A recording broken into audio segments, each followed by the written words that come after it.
Hello, good morning. Hey, Sean. Sorry, I'm a couple minutes late. I've been in here since like 10:30, and uh, I had like finished up. I was just doing some like technical some time because all myself signed in. I didn't have to do a whole lot, and it happened to look make sure like Steam and Origin weren't open. It's like, oh, good, I have a graphics update, a graphics driver update, and if I update it, it's gonna screw up the stream. Hey, babe. If I update it now, it's gonna screw up the stream, so I'm gonna need a reboot. So by the time I got the reboot done, everything back open again. Yeah, now we're we started the time I usually turn the face cam on. But hello, and I try to start at 11 every day, or at least every day that I stream. That is usually I try to start at hit the go live button at 10:55, and then ish, and then at 11 hit the face cam button and do this little chat with y'all. Which is a little behind. I think I hit go live at 11, so it was a shorter. I only had the starting soon up for like a couple minutes. Yeah, just Bertie does need a reboot every once in a while, and yeah, and it was just attempting to keep some sort of consistency, even though every little thing might stop me from streaming, like no sleep or just not feeling it, or just can't decide what to stream, so I wound up not doing it because it's like I definitely get those days too where it's just like I have no idea what to stream, to the point where I just don't, because I know I'm not going to be able to present whatever thing I decide in an entertaining way.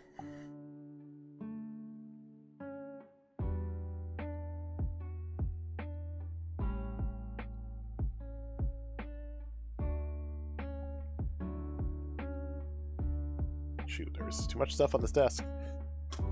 And/or this desk is too small. One or the other. And these cords are pretty tight. Hold on. Wow. It's fused in, huh? Let me do the joke. Got a PlayStation. What are you talking about? With a first party and a seriously third party memory card. Also, a lot of dust. Good lord, I didn't realize how dusty this was. Probably try to take this apart someday and actually like clean it out. Yeah, I should deal with all of my consoles, but don't know how dusty you are inside. Who is this? Magic Gate. Are they definitely not? No, they're both Magic Gate. Oh, no. Nyko. Nyko is the third party. I don't have a PS4 or a PS5, but I have a PS1. I have the PS Classic, I have a PS2, and I do have a PS3.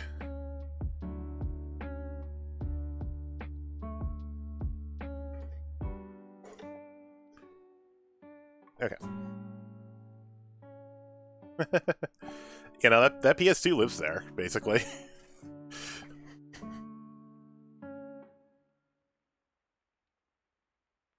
That's how I randomly decide to play things like Test Drive View of Destruction or the Pride FC game, because that's just where the PlayStation lives. I have a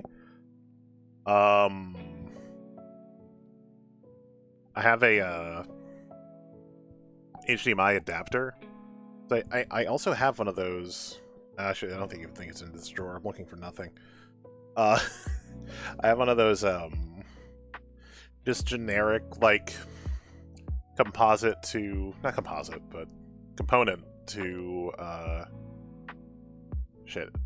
or component, whatever one's only 3 colors, like that to HDMI. I'm not the biggest fan of the way that one looked, and then I've got this Pound one, but the pound one is forced 4.3, and even if you try to put something in 16.9, which some PlayStation 2 games support, it just squishes the picture. It will not stretch to 16.9 no matter what you do, so... His PS2 is that line of, like, widescreen HD TVs were just starting to happen, so you just started to get games that supported it before, you know, it's every game now, basically. Also, I haven't played Final Fantasy VII, let alone the remake, so I cannot help with any questions about Final Fantasy VII in any form.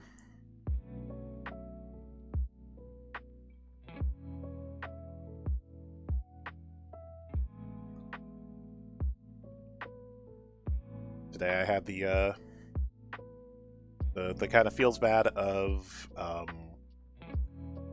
basically officially letting our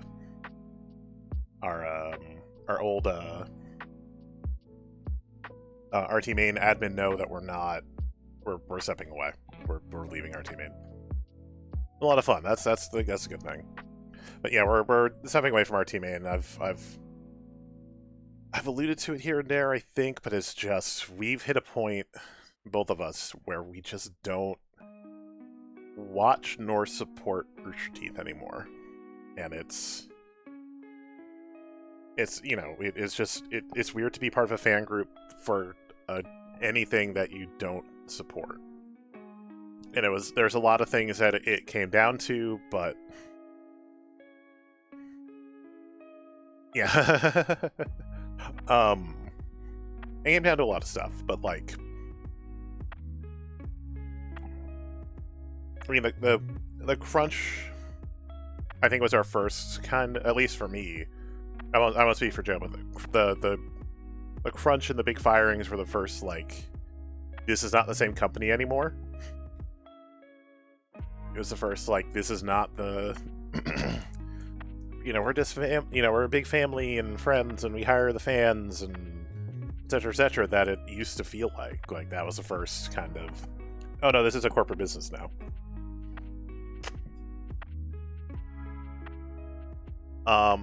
But then everything that Mika informed people of was probably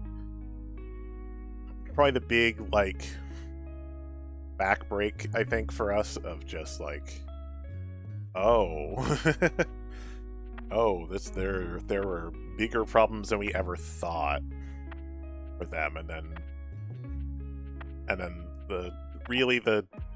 that point we really weren't watching that often anymore, but definitely, like, the moment that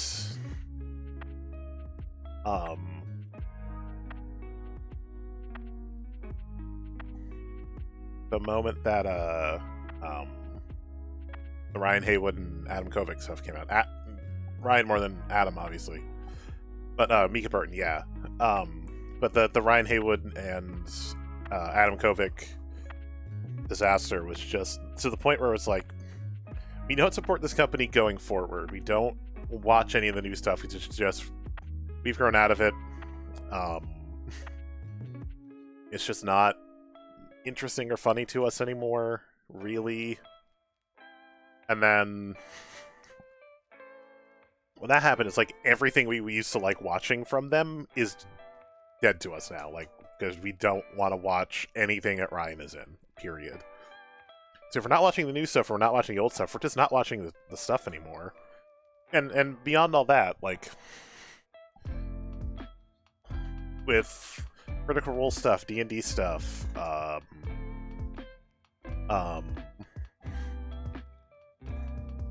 not moving. Sorry, turning my fan on. The one thing I forgot to do was turn on the fan. The Critical Role, D&D stuff, Stumped, Arcade Spirits, like, we've got our fingers in a lot of pies now, and it's just in our best interest to pull back from the stuff that we're not supporting. So it sucked. It's a thing we've been agonizing over this for most of the year. Of like, when do we tell? How do we tell? How do we put this without being jerks, this is nothing against any of the people in the group. It's just... It's just a brand we don't want our names on anymore.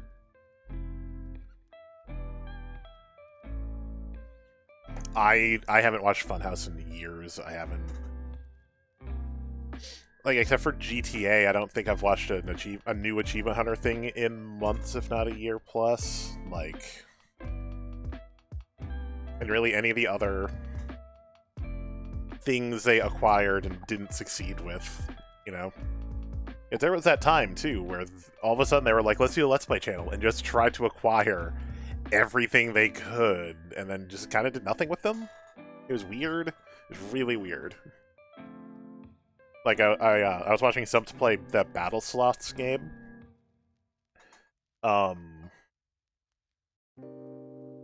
And it was like, man, this is peak Rooster Teeth acquisition, because it's like Game Attack is still in there, even with Craig. Like it's like OG Game Attack. Kind of Funny is in there. JT Music. I don't remember if there's any Sugar Pine references. There's even they didn't get acquired, but there's even Ninja Sex Party references in the game. It's like this is like. This was like peak bloat for Rooster Teeth when they were just like, let's buy up every internet company we can and we'll throw them all together and then do nothing with them. And just let them twist.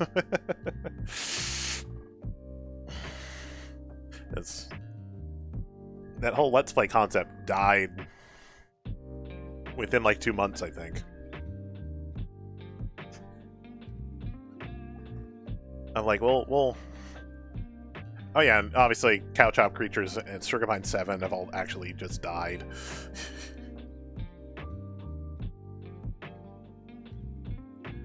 I mean, Screw Attack is... I mean, the name of Screw Attack is dead, and it's literally just Death Battle now. Like...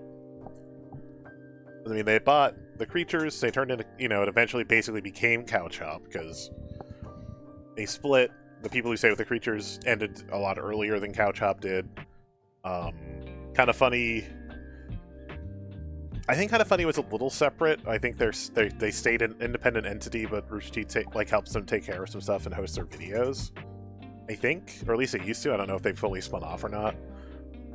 You know, Screw Attack got bought up and the name got killed off because all they really wanted was Death Battle. Game Attack spun off. You know, it's like, of all of those acquisitions, I think... I don't know anything about JT Music and JT Machinima. I know nothing about them. But, like, of all those acquisitions, I think Funhouse might be the only one that's still, like, fully an RT brand.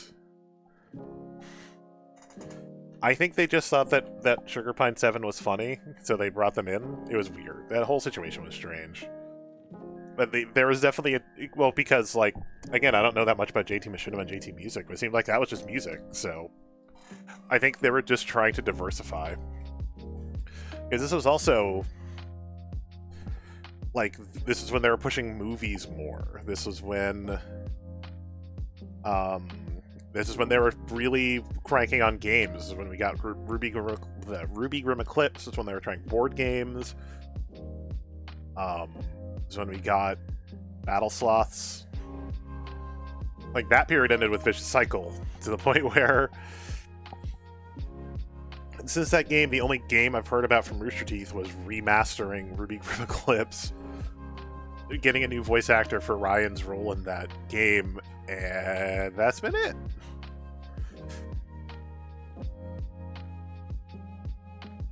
Yeah, I know nothing about that. So it's just not a channel I ever followed before or since, and that's on me. But it's just a channel I know nothing about.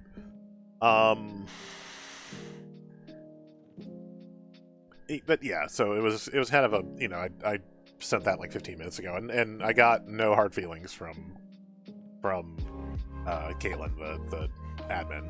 She was just like, I totally understand. I'm burned out on RT too, but there's a great group of friends. And again, I don't have any problem with the people there. It's just I don't. I just don't want my name attached to the Rooster Teeth brand because I don't have faith in them anymore. And it's also made it really hard. I don't know what team, if any, I'm going to end up on for Extra Life.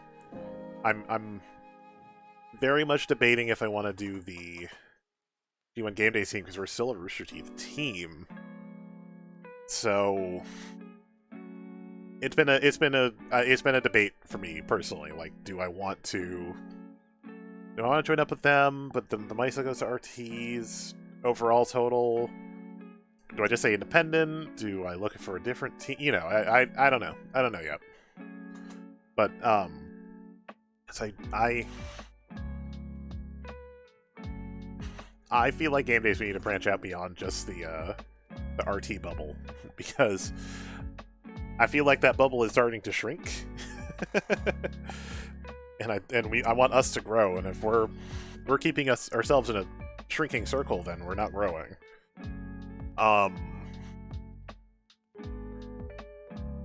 So,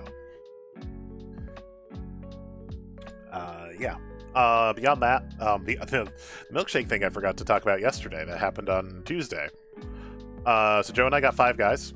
We got burgers, fries, and milkshakes. Order comes in. Dude doesn't have the milkshakes. I was like, this is not the whole order. That's what they gave me. Like, look at the receipt. There are milkshakes missing. Can you get them? That's not my job. It's exclusively your job. You're the one who is supposed to deliver the order and get the whole thing. Nah, you'll have to get them to do a reorder, and he just left. Cool, okay. It's like, I called Joe away from modding. She was modding for Price. Just so she could, like, get dinner ready while I'm calling 5 guys, and they're like, yeah, we've got him, he just didn't take him. If you want to come get him, you know, we'll give you a gift card to make up the difference, and,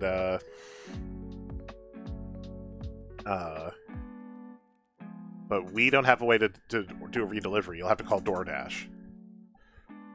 Alright, man, thank you. Call DoorDash. That's almost a 10-minute long conversation. Where they finally figure it out and apparently talk to the driver, talk to the 5 guys, and they're like, okay, we set up a redelivery for you. Sweet, okay. An hour and a half passed, and also, my food was completely cold by the time I got to it from after all these phone calls, so my food was terrible. Which is not 5 Guys' fault. I put it on Twitter. It's not their fault. Like, 5 Guys honestly did great through the whole thing. So it's like, that was at like 6-ish, I want to say, when we got our food. So at 7:20, I called 5 Guys and asked, like, hey, so they're supposed to redeliver these shakes? It's like, no, we still got them. It's like, we'll just remake them. It's like, alright, that's fine. So the other twist of this was, I play D&D every other Tuesday. So you remember from me doing only like one chapter, or one like really short chapter on Tuesday. And I'm glad I did, because, you know, chapter 5 is actually really long, so so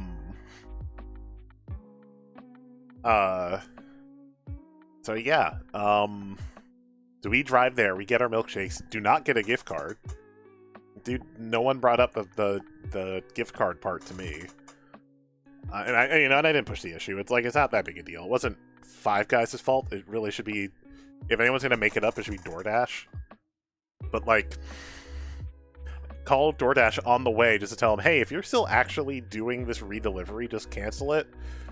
It's been an hour and a half. I'm just driving now, so I'm not either A, chasing this down, or B, just not getting something I paid for.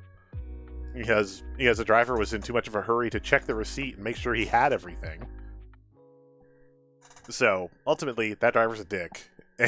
And it took way too much effort to get my milkshake. Like, I wound up, like, coming home. I always wash my hands when I get home now. You know, ever since the pandemic started. Got home, washed my hands, stuck a straw in the milkshake, and just came in here to play D&D. It was just like, let me just be in an angry state of mind as I start Dungeons & Dragons. And then And then in D&D, my backstory came to haunt me because I may have talked about I think I've talked about my D&D character before on here, but um, I want to actually pause these to move to game while I talk D&D real quick so we can listen to this music.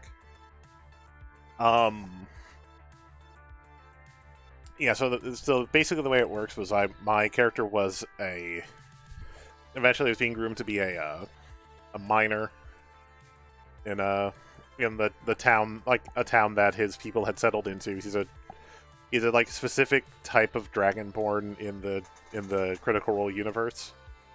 And he eventually saw his way out through a crime syndicate. Okay. But eventually hit a point where he was told to try to kill his best friend, and instead he absconded with said best friend, brought him to a different, basically it brought him to like ancestral homeland kind of thing, or what's left of ancestral homeland. And wouldn't you know that I happened to run into the person who gave me the order to commit that murder in the first place, that I didn't do, who proceeded to kill a flunky in front of me, and then told me I had a day to finish the job, and I outright refused him. But like, so now we're planning on how we're going to take him down instead, because it's just, we could try to run, we could try to put this all behind us, but it's just like, no. Maybe this will put me in worse shit. Who knows if anyone above him will even pursue me at this point, but it's just like, we're breaking this link. I'm finished with this group. I want nothing to do with it. So we're trying to work out a plan to get the drop on him to have like a boss battle essentially. But yeah, like, to me, this is not to disparage anyone else that has ever run a game. I think honestly part of it might just be me in my own character work or lack thereof. But like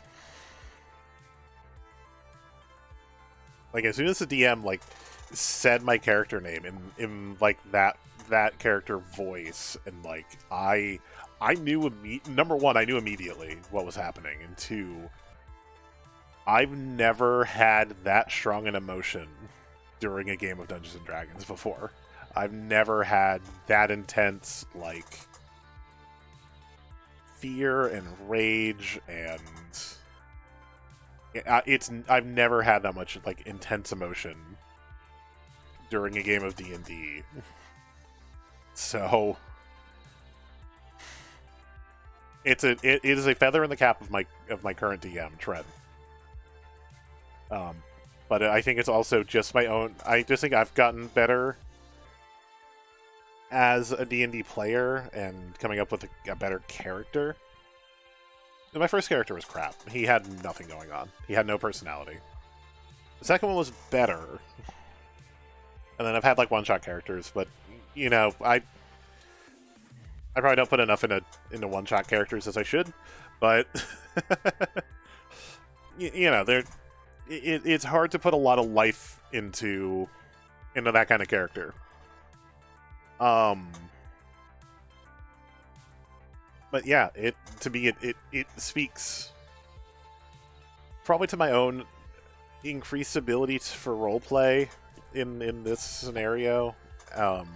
But a lot of credit goes to the DM to evoke that kind of emotion in a game where we're all pretending. Anyway, that was my D&D session. Oh yeah, D&D is 100% improv theater.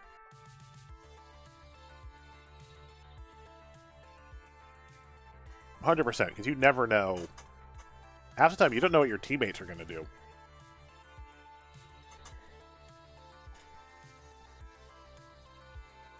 You never know when one of your teammates is going to go, I'm bored on watch. Is there anything I can go fight?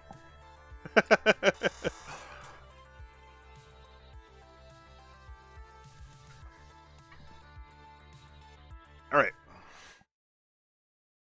jump back into the game. We're at chapter 6. I think this was kill switch? That doesn't sound right. Flip the switch, hit the switch. It's something like that. Well, we'll see it in a moment.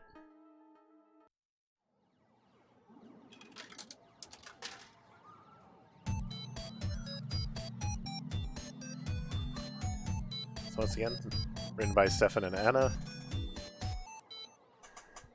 You did a fantastic job on this game. Hit the lever. Okay, I knew it was something like that, but I couldn't recall. Click of the switch. Hit the lever, apparently. Switch, apparently I just made up switch. Oh, also funny story before I start actually reading this stuff. So two other people that... One I started following, one they follow, like Joe's followed them for months. And someone else we both follow. Insidious Pie and Aces...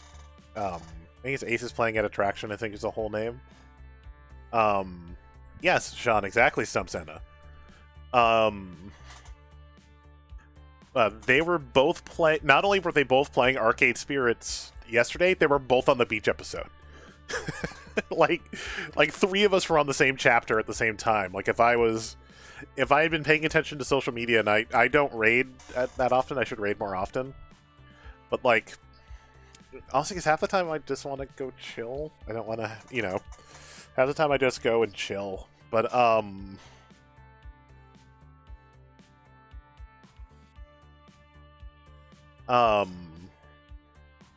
yeah, it was just funny that, like, if I'd been paying attention, I could have sent you to Jules, to Insidious Pie, and you could have watched the same chapter again, but she was romancing someone else. I can't remember who she romanced.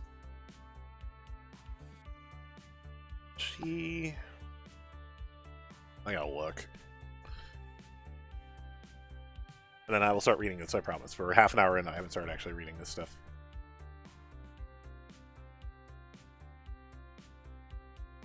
She didn't say. Okay, never mind. She didn't actually say.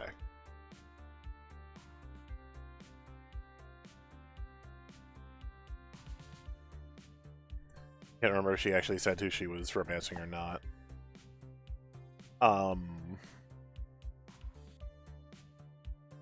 But then Aces are on their Gavin run, because they're actually doing every... they're doing every path, basically.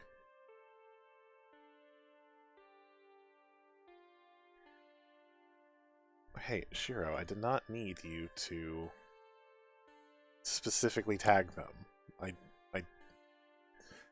Alright, just saw Shiro, like, specifically tag DoorDash in my complaint. Oh, she's on a Queen... Okay, so she's on a Queen Bee run.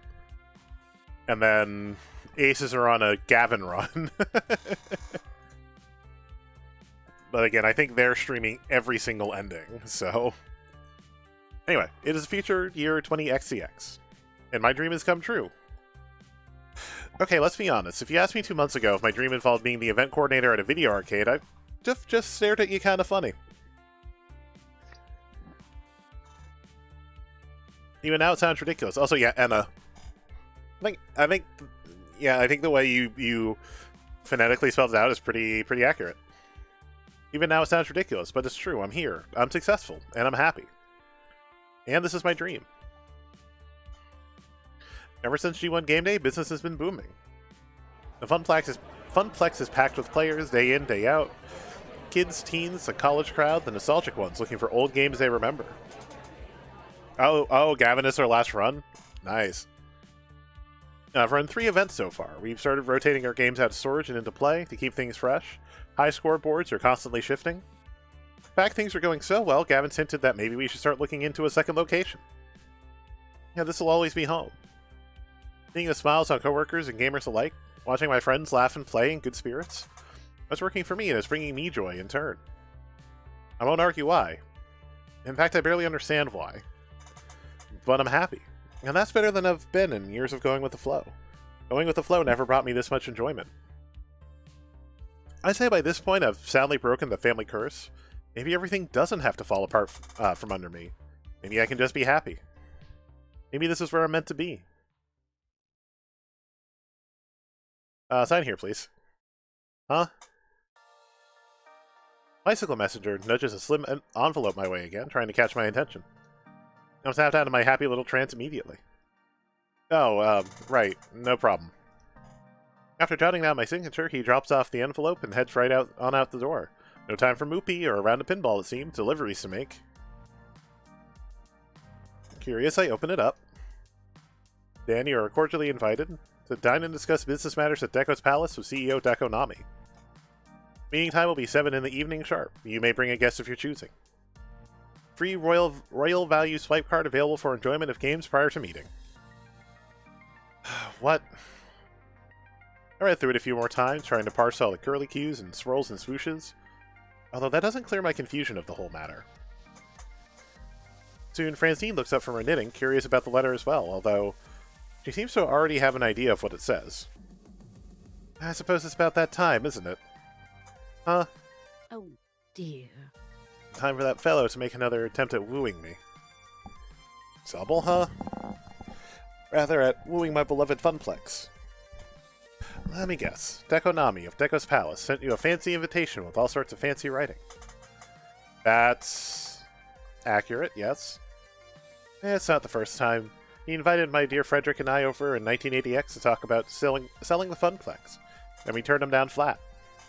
Then in 1990X, when home game consoles were poised to take back the arcade crowd, he suggested we sell. We turned him down. Now it's 20XDX, and he's at it again. A gentleman would know when to quit, but he's got tenacity, and I can't fault him for that. But why would a big-time arcade operator like Deko Nami care that much about us? We're small-time. No offense. Come now, if anyone should be offended, it's you, calling yourself small-time. Dan, dear, you've put in so much work to make my little arcade soar. I bet that's why he's knocking on our door again. We're thriving, and that's what's lured him back in. Like Gruyere cheese in the mousetrap. So wait, are we the cheese or the trap? My, oh my. Well, that depends on how clever you are, my dear. Right, so I'm the cheese, although I prefer him to be a nice mozzarella. Cheese types aside, do you want me to ignore the invite, then? No, heavens no. Contrary to what people say about the fellow, he's very much a man of his word. Always accept his invitation, always hear him out. It's only fair and proper. I thought he was like the arcade scene's greatest evildoer. Let's be sensible. That's a bit grandiose, no? Certainly plenty of rumors about his questionable methods abound, but that's all they are. Rumors. Now, Gruyere is not the one with blind maggots in it. No, Gruyere is just a nice Swiss. Gruyere is tasty.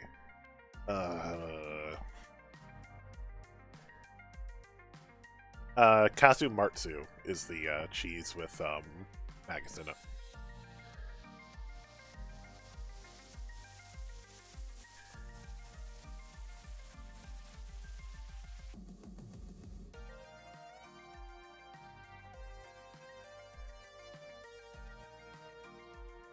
Politeness should be met with politeness. And that's how you conduct proper business, and that's what the Funplex is all about. Francine moves to rise from her seat near the ticket desk, but pauses, leaning heavily on the glass countertop while looking strained. I move to help, but she waves me away, and sits back down. Oh, don't worry about little old me, I just stood up too quickly, that's all, just out of breath. But Dan, I think it best if you go in my stead. Me? Let's be serious now. These old bones aren't as spry as they once were. And I think you'd have a good time there. Well, an interesting time at any rate. Say no more. I'd be happy to represent the Funplex with dignity. Oh, crosswords, got it. Good, good. But remember, offer only as much respect as you are given. If he should be uncouth, you have my permission to be uncouth as well. And there are many exploiters and users in this industry. Undoubtedly, Deko Nami ranks in their number. So smile if he smiles, but use caution. So go there and turn him down. Got it. The slowness of her response is a bit concerning. I trust you to make the right decision for everyone. But just to not sell the Funplex, right? Well, I don't feel that's my call to make anymore, dear. Maybe you haven't noticed, but I spend most of my time at home these days. Or napping. Or napping at home. The Funplex isn't really about me. Not anymore. It's so much more than Francine's Arcade Funplex now. It's about you. It's about your co-workers. It's about all our regulars. You've made me realize that.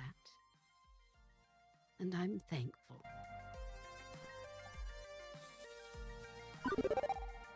You're the one that started this place, Francine. You had a dream of a place where people can have fun, relax, make friends. I feel like even entertaining the idea of selling it is... Now it feels wrong, disrespectful to you and your dream. Oh, you're a peach, dear. But times are always changing. I'm an old fuddy-duddy, stuck in her ways. Maybe the time has come to change how the Funplex does things. We're almost back to the heyday of 1980X, thanks to the changes you've made, so... I won't say you can't decide to sell. If it's a change you think we need, do it. Please keep an open mind. Francine sighs deeply, looking more tired than usual. It's only afternoon and I'm already worn out, and haven't even done anything but sit here and knit all day. I mean, knitting takes a lot of concentration, that's not nothing. If you're feeling pooped, you could take a few days off, go home, get some rest. All the same, I'd rather come in for work tomorrow, even if there's little work for me to do. I love being here. This is my true home. And yet you want me to keep an open mind about this deal? Like I've told you, life can be a difficult series of trade-offs. What I want and what it should be are often different things. I'm relying on you to do right by everyone I love. If selling is in their best interest to keep this dream going, so be it. No matter what you decide. I'm proud of you. I knew there was something special about you when I hired you to replace my grandson. You are the brightest spirit at the Funplex. And while we may not be blood, I'm happy to consider you part of my family. Oh, you're the best, Francine. Does that mean I can borrow the car, Mom? I never knew my grandmothers, either of them. They died when I was really young. I feel like you filled that role. You've become the grandmother I never had, Miss Francine. Thank you. Thank you so much. Welcome home, Dan. You'll always be welcome here. Another deep sigh, Francine eases herself out of her chair. Now, I think I'll take your suggestion and head on home. Well, for today, anyway. I'll be here bright and early in the morning to hear how things went with Mr. Nami. I know you'll make the right decision. Good night, Dan. Be well. I'll make the right decision. Okay.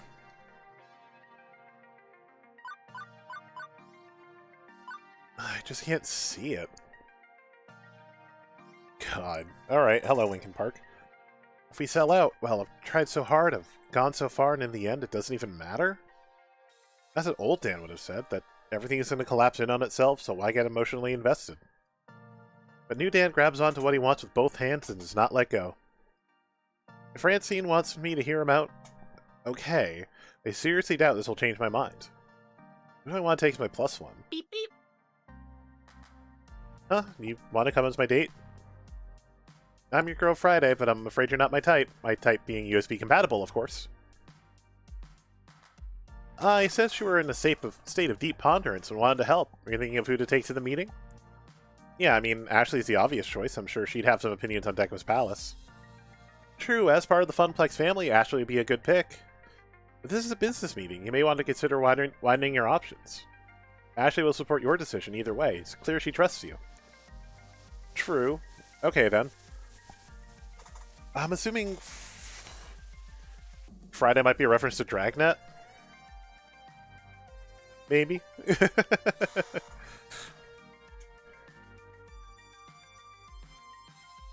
Could be right, could be wrong, I'm not sure.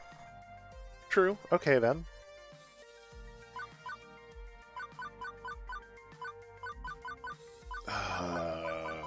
We're gonna make this a Gavin thing, because if we're gonna bring someone for business, let's bring our actual business manager. I fire off a quick text to Gavin to summon him from the murky depths of his tiny back office. I know Percy also would help in a business way, but like, I want my business manager with me if we're going to talk about maybe selling the business. He's still scanning over his spreadsheets even as he approaches. Excellent. Good news, Dan. This is our best week ever. I wouldn't advise getting too comfortable, as summer vacation's almost over, and that'll cut into the youth demographic, but... Gavin, that's great, but Francine's got a different job for us today. We're going to Deco's Palace to meet and discuss a potential business venture. Probably a takeover. I see. I heard he's made overtures in the past. Ironically enough, this may be the ideal time to approach him when we are at our strongest. If we were to even entertain the notion, I'd rather be in a position of power before entering negotiations. But if all he wants is a buyout, well, I'd object on multiple grounds to such a short-sighted idea. I'll go close out my files and join you shortly. Don't make a big deal of this, don't make a big deal of this, don't make a big deal of this. We go there, we figure out how awful the place is, tell Deco to shove it, go home. Then everything's back to the way it should be. It's gonna be fine. Everything is fine. Gavin offers to drive us across town to Deco's Palace. Contrary to the talk before, we don't exchange many words. Oh, Robinson Crusoe. Got it. So Dragon's probably a reference to Robinson Crusoe as well. Got it. Thank you. I'm deep in thought, running through all the possibilities of what could happen, and I can't shake this feeling. Something's off. Even looking at the glowing neon temple in the distance, my stomach knots and I feel uneasy. When we finally pull up, a valet takes a car, and glitzy blinking lights blind our eyes. Hesitantly, I look over to Gavin. That smile reassures me enough to continue onwards. This is for me, my friends, and the Funplex. I got this. I pause momentarily, inhaling the cool air around me. Then open the door.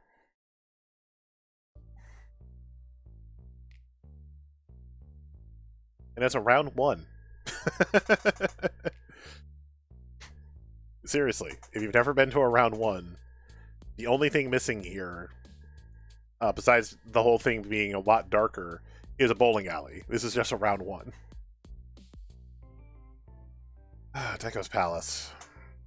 I've actually been here before. I think my 6th birthday party was here. Barely remembered it, but I think I had fun? Maybe? But on entering as an adult, my first reaction is... Okay, my first reaction is, boy, that is a weird smell. Mix of chicken grease, beer, and sweaty kids. My second reaction is, Jesus, is it noisy. Visually noisy and sound-type noisy. All the chaos of a Vegas casino, a jumble of light and bells and whiz-bangs. Once we acclimate to the new environment, we're escorted in and given a VIP Royal Value swipe cards. No tokens, no quarters, just a card of indeterminate points to spend. We've got a little over an hour to kill before the meeting. Time to see what's what at the palace. Oddly, Gavin's first reaction is to crunch some numbers.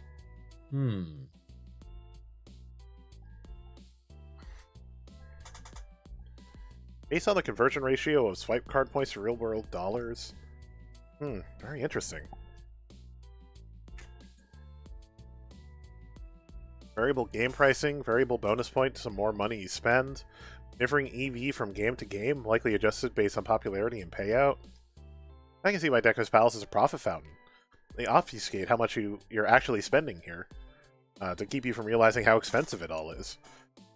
Yeah, I kind of realized that the last time I was at round one. It's like a crane game is, it's like, you get like 400 points for $10, which would be EV, I think, is economic value. It's like you get 400 points for $10, which is just 40 quarters. But then if you spend 80, or 100 for whatever, so if you spend like 80 points on a crane game, that's a $2 crane game. That's 8 quarters. Like I was, it eventually hit me. It's like I'm spending way too much on this. Crane games used to be 50 freaking cents. I don't like the card system because it for literally this reason is they just make it, they just hide the fact that they're ripping you off.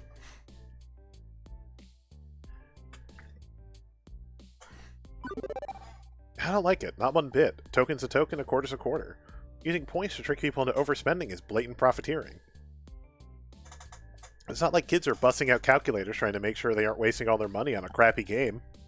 I think not. I didn't say it was ethical. I mean that it's effective. I've wanted to switch to swipe cards for the Funplex myself. Although I'd simplify them drastically. As you say, a play should be a play, ideally. Other balancing factors can be applied behind the scenes. I'd definitely like to study this a bit closer. The Fist of Discomfort tournament tonight. I'll be over there. I'll join back up with you later. Okay, some time to kill, but not that much time to kill. I'll need to be choosy. I don't want to check out while waiting for my dinner date with Destiny. I had to focus on trying to find games. Like, actual games. Speaking of, while they were talking about, like, they got talking about, like, amusement parks during Ace's stream last night. And so I went looking at the listing for the arcade at our local beach arcade, Palace Playland. It's literally like, yeah, we have vintage stuff like a Granny Fortune Teller and a Zoltan and a shooting gallery, and these are the only things I mentioned. Everything else is a ticket game.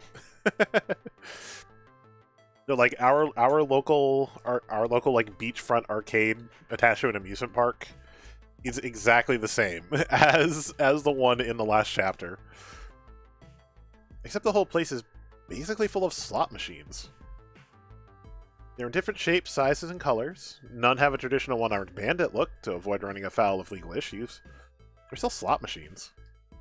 Every game here has maybe a single button to stop a wheel or a colored light or try to line up the dots or something. The really complex ones? 3 buttons. Hey, listen. Only up above your head. Also, yes, they did have Sigma Roo voice. Hey, listen. Huh? Visual scan, silly. I'll look for games you might be familiar with. With a shrug, I hoist my phone high in the air. The flash goes off, then I resume looking at Iris sitting in my screen. Please enjoy this recorded music. Processing, please wait. Oh, actually, let's skip with the music. That didn't take long. Good and high bandwidth public Wi-Fi here to my cloud processors. I'm seeing lots of driving and shooting games, easy for casual players to pick up and play. Over in the esports section, there's dancing games and Fist of Discomfort. I mean, we've got all those things too, but I'm not seeing any joysticks. Is a game defined by having particular input devices? Well, no, not really.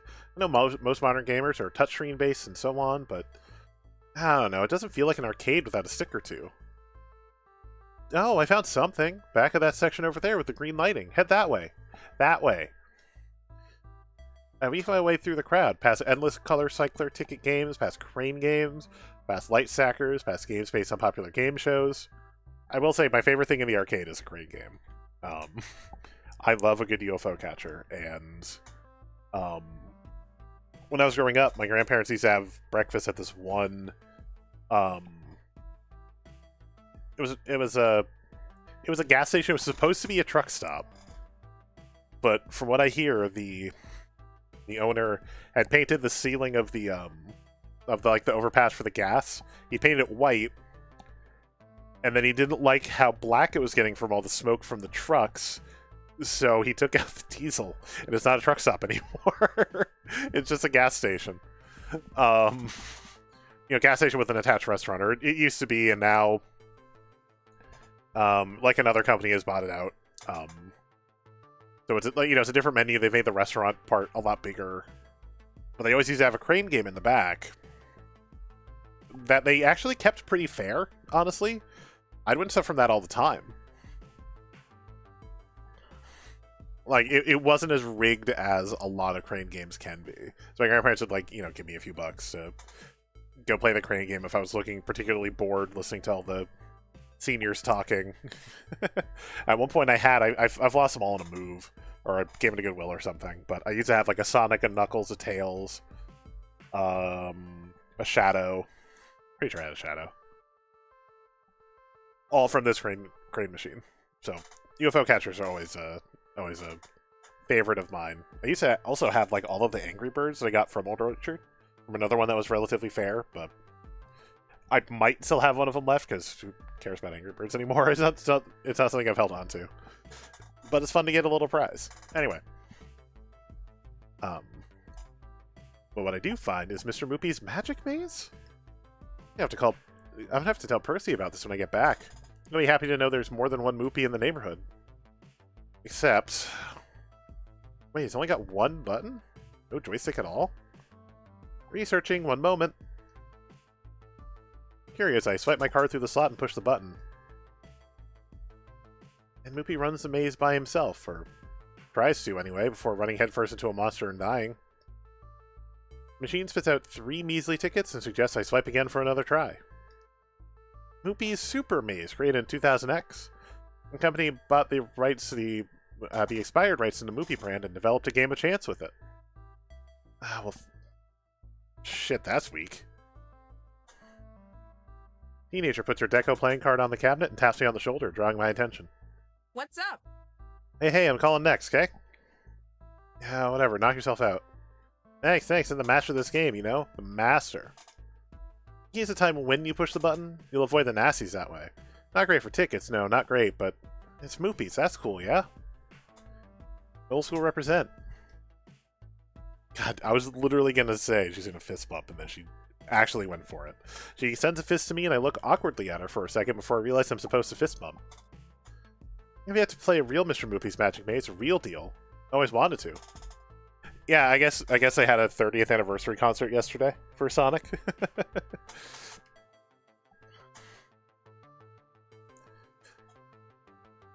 You should come down to the Funplex. We've got one. I'm the event coordinator there. Be happy to comp you a few tokens. We also got a high score chaser who can offer tips. Tap phones with me. I'll send you the address. Aw, yeah. Seriously? Fuck yeah. You're cool for an old person. Super cool. Older? I'm barely 10 years older than this kid, but... Alright, whatever. We clink phones, exchanging a business card via Bluetooth. You know, my crew used to go to this great little arcade on the other side of town, till Deco's Palace bought it and scrapped all the games. Now it's all kid stuff for kiddies. My hopes for this business meeting are now sinking. So do you sell off all the classic games? Nice, scrapped them. Trashed them. Saw leftover smashed up bits of a Miz pack behind the place in a dumpster. Man, this sucks. Fucking shame. When the old man always 86's unwanted games, guess he doesn't want competitors getting their hands on him. No, sir. Gives a shrug. Can't say I like it, but what can you do? That's life. I mumble a thank you, then wander off a bit dazed. I think I've had enough of the retro game abattoir for now. Where to next? I know I've got a big old dinner coming soon, but this place is sucking the moisture right out of my body somehow.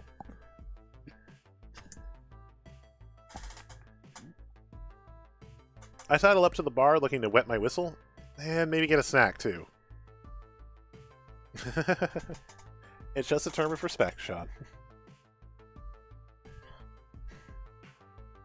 Alright, I need a restroom, so before we get a drink in the game, I'll be right back.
I mean, I wouldn't worry too much. Like, I mean, I would just be happy I could use the term of respect.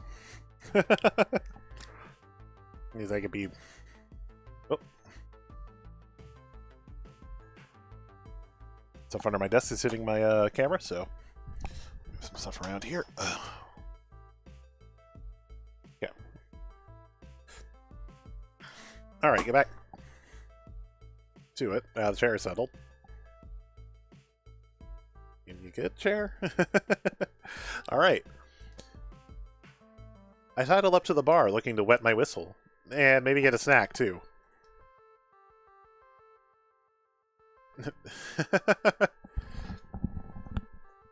I want none of these drinks. The never made this before special, the old moldy, diet water for $10, stinky drinky, and literally just napkins in a cup. Also, the stinky drinky is $43. Also, bartender, this is terrible because there's just hot sauce or ketchup or something spilling all over the counter, and he's just staring at us. God, the old moldy. Are thrilled to be called ma'am, that's good. A fairly bored-looking bartender notices my approach and puts on a fake smile for my benefit. Welcome to Deca's Palace. How may I help you? Alcohol will require proof of identification. Rattled off in an even monotone by someone who gave up caring years ago. I enjoy a beer as much as the next guy, but I think I'll stay stone cold sober before butting heads with Dekonami. Yeah, hi, can I get a diet soda and some fries? Uh-huh.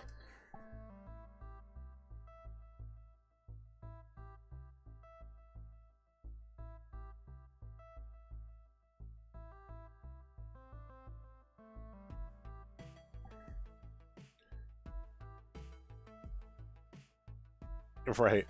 Literally just napkins as a cup is $10. So for $10 I could get a diet water. Or I could get literally just napkins in a cup.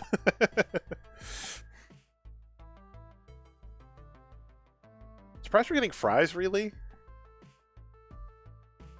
Just because we know we're having dinner? Do you want me to play some recorded music? Studies show it helps with long waits. Wondering what the holdup is? I try to find the bartender again despite the elbow-to-elbow crowd. There we go. He's busy chatting with some teenager, probably another customer. Hey, excuse me? Quickly, the customer mumbles something and takes a small object. USB drive from the bartender. Notices me looking. Sorry, I just had a thing to do. I'll get out of your way. Sorry to bother you. What was it you wanted again? Diet soda, French fries. Bring right up. I'm already using an advantage from the face of the earth again, but soon he's back with some pre-prepared fries and a bubbly soda. Okay, how many points does this cost? Points are just for games. Cash or credit or phone pay? I absently wave my phone in this direction. Money for you! Ka-ching! Right, time to sample this appetizer. Is it yummy? Even edible? It's... I guess these are technically fries? Or something approaching an adequate approximation of deep-fried potato snack? Want me to add that to your online review? What? No online review. Last thing we want is to annoy Dekonami with a 2-star report on his fried foodstuffs. I thought this place was supposed to be, you know, good food and good times.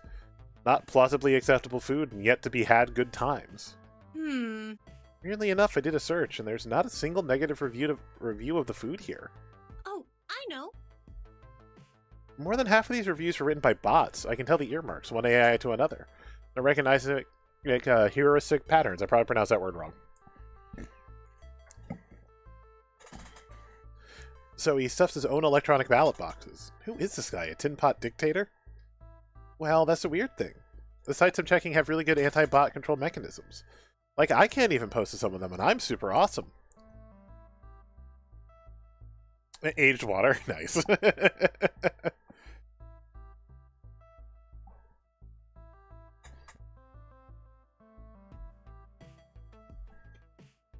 And I can see Twitch not wanting to encourage drinking to, you know, to underage clientele, because a lot of Twitch viewers are under 18 or 21 depending on your country. So I can understand them being a little queasier about alcohol.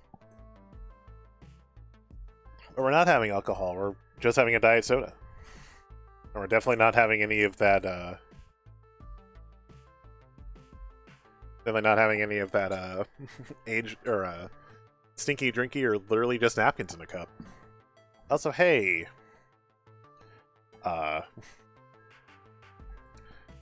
So I checked this Discord for a moment while I was chatting, and I see that Rudy Giuliani's law license finally got suspended.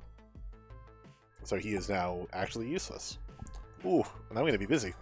I knew I was going to get a big spike in turnips today, but my goodness, I have 550, so I'm probably going to be spending my afternoon and evening babysitting for turnips in Animal Crossing. We're not even going to mention that beyond the stream until I'm not streaming. Yeah, you know, it's still understandable if they want to, like, keep it kind of clean to keep Twitch off their back, because Twitch rules can be silly. Okay, back to the game. This is weird. Do you want me to look into this more? You trust me to, I mean. I trust you, Iris. Snoop around, but do so very quietly, okay? Okay, I don't know if I'll come up with much, but thanks for believing in me. I decided to finish off my snack and drink quickly, so I can get back to exploring Deko's palace. What next? Actually, the meeting's right around the corner. No more time to explore. We won't get to see the tournament. After seeing a little bit of what Deko's palace has to offer, I'm still sticking to the plan. Funplex has way more kind and caring spirit than this place, and I don't see Deko really embracing our ideals. Beep beep. Beep beep, Dan. It's now 7 p.m. sharp. Deko Nami is waiting for you. Oh man, it's that time already, huh? Time sure flies when you're having fun? Investigating? Investigating? So quickly send a text to Gavin before nervously wringing my sweaty hands together. All the sounds and sights of Deko's wash over me and I retreat deep within myself. Francine comes to mind as I remind myself of what she told me on my first day. Everyone has a dream they're chasing.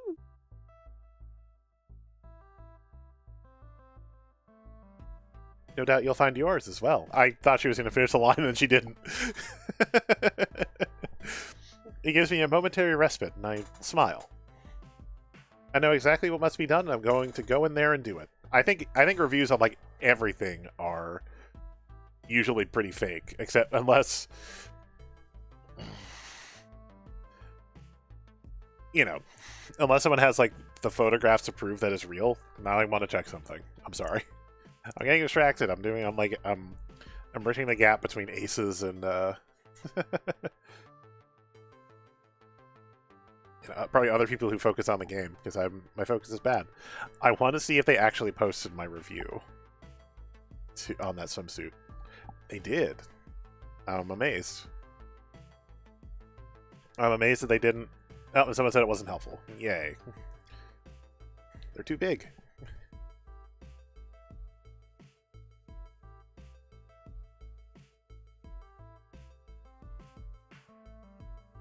Yeah.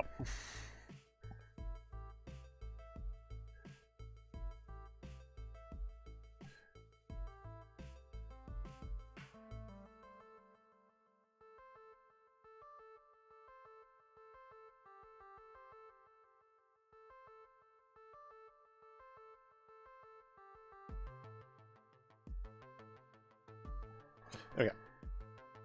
I know exactly what's to be done, and I'm going to go there and do it.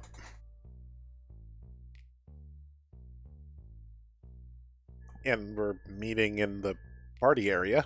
I only ended up waiting a minute or two before I was reunited with Gavin. Without having to introduce ourselves, the staff swoops in, anticipating our arrival, and ushers us further into the restaurant. We're treated like royalty as they pull out our chairs for us and we sit down at our reserved table. Amongst the families huddled around ginormous plates of pizza and chicken tenders, we stick out like a sore thumb. I don't know why we're not having this in the bar, why we're having this in the party area. An actual linen tablecloth drapes over our table, accompanied by fancy little candles. To set the mood, I suppose? Nice bottle of champagne on ice and a carafe of cucumber lime-infused water also sits before us. Deko apparently spares no expense, at least not with his special guests. Fancy. Well, as fancy as this place can get. Don't be swayed by red carpet treatment. We're here to conduct business. Approach this with a calm and rational mindset. I'm just here to support you, don't worry. Actually, I'd say that's my role. But you're the business manager. The invitation was in your name, not mine. I'm here to listen quietly and contribute where I see an opening in the discussion, not to take point. But don't worry, I'm behind you, every step of the way. Thanks, Gavin. Once again, the staff take care of our needs as our food is delivered promptly. Faster than the other families seated here who have been waiting some time, judging by the expansive crayon work on the kid placemats. Not surprisingly, we get a few side glances our way. Given how long I had to wait for my fries earlier, I'm shocked by the discrepancy. I know, it's just... You know... It'd be like being at a Chuck E. Cheese and they decide... You know, they give you the birthday table. Like the birthday party table. It's like... Is this a business meeting or are they fucking with me? I keep... Something is hitting the camera. I'm sorry that's been going crazy. Oh, it's because the cord is stretched way the fuck out. Alright, I gotta fix that at some point. Not gonna worry about it right now, but pull the footstool out a little more and try not to upset the proverbial apple cart here. Anyway, before any of us can chow down, the man of the hour arrives. Dan Wolf. It's an honor to break bread with you. And you've talked about the voices a little bit so far. This is Mark Meir. This is literally Male Shepherd. Is the voice of our wonderful Dekonami, who's totally not the game's villain or anything. Likewise. Okay, so he's a bit of an over-the-top 1920s mob boss, 1920X's mob boss, despite a lack of fedora. Clearly he likes showing off his money. Also, I'm bothered by the tie pin that's too wide and the the tie clip, but like the clip is wider than the tie, so the logo that should be on the tie is off the tie. That's just me. But still just an ordinary guy in an expensive suit. When I picture the Grand Poobah of Deko's Palace, I picture someone more like Hamza, I guess. He offers a simple smile and nod of the head as we begin.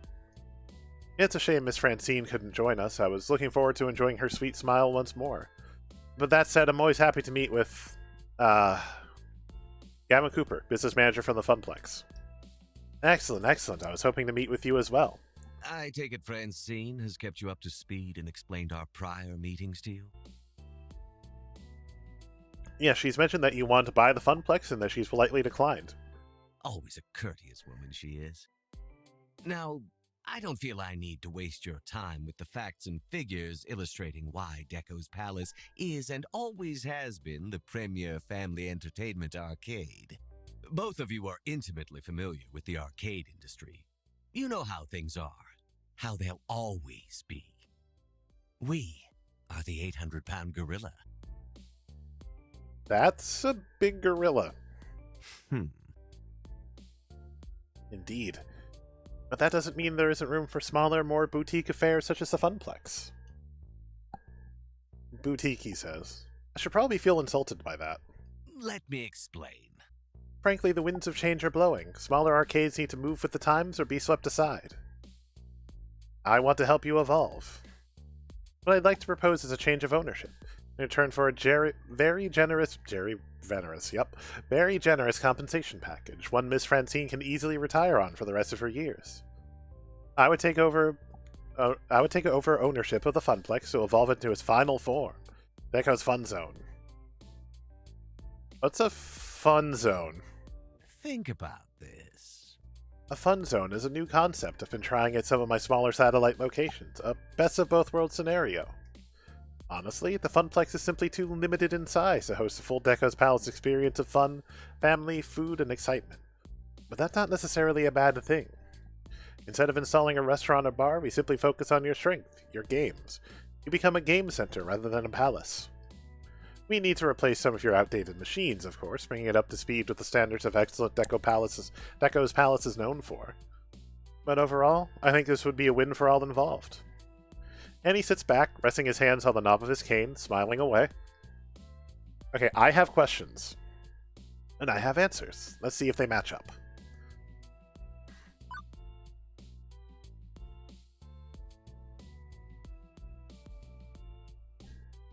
I had some fries at the bar earlier. Well, I attempted to have some fries at least. It took forever to get service. The waiter was too distracted by other customers. I'd hope that our fun zone could deliver a better service experience. Unfortunate. I'm disappointed to hear that. Needless to say, I'll deal with the bartender appropriately. I'm not trying to get him fired, I'm just concerned that... Yes, sis, let's not dwell, shall we? Rest assured that we aim to maintain a high-quality experience overall. They'll be sacked. That's not what I wanted. I don't think this is the moment to confront him regarding his review tampering. At least I should wait until Iris finds something. I saw Moopy's Super Maze earlier. Excellent. Ah, one of our top earners with the 30 to 45 demographic. Nostalgia is a powerful motivator, I've found. Except it's nothing like Mr. Moopy's Magic Maze. Indeed, it's much better. Is it true that when you find a retro game, you simply destroy it? Not repair, not restore, not even resell, but just scrap it? Certainly, why would we ever keep an old relic around? Let me explain. Arcade games are not sacred treasures, they're commodities. Back in 1980X, arcade owners, myself included, routinely junked or converted games. Have to keep those earnings up. Old machines are not welcome. All they do is eat up floor space. The arcade scene must move ever forward, evolving into new forms. Classic retro IP reborn as new games. Think about this. True. Nostalgia could earn a few points off those old games, but the newer redemption games earn 10 times as much. Why bother?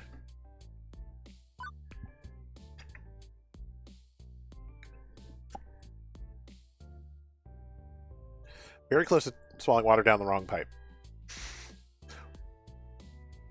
Saved it. But it was way closer than I would ever want.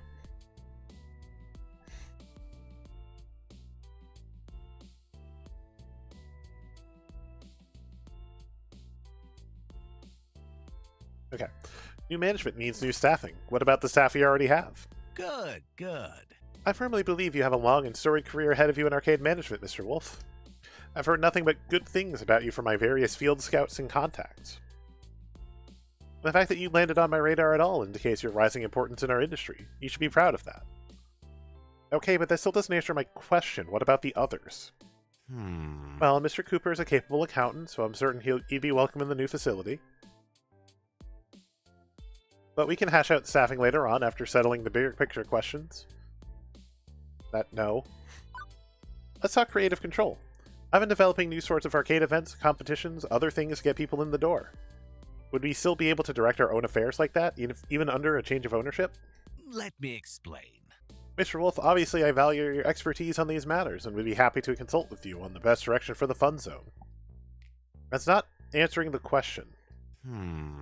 It's a matter of branding and image. There are certain standards and practices you'd need to adopt in order to truly be a part of the Deco family. Once you realize that, you'll understand more of how we run those kind of events. Capital.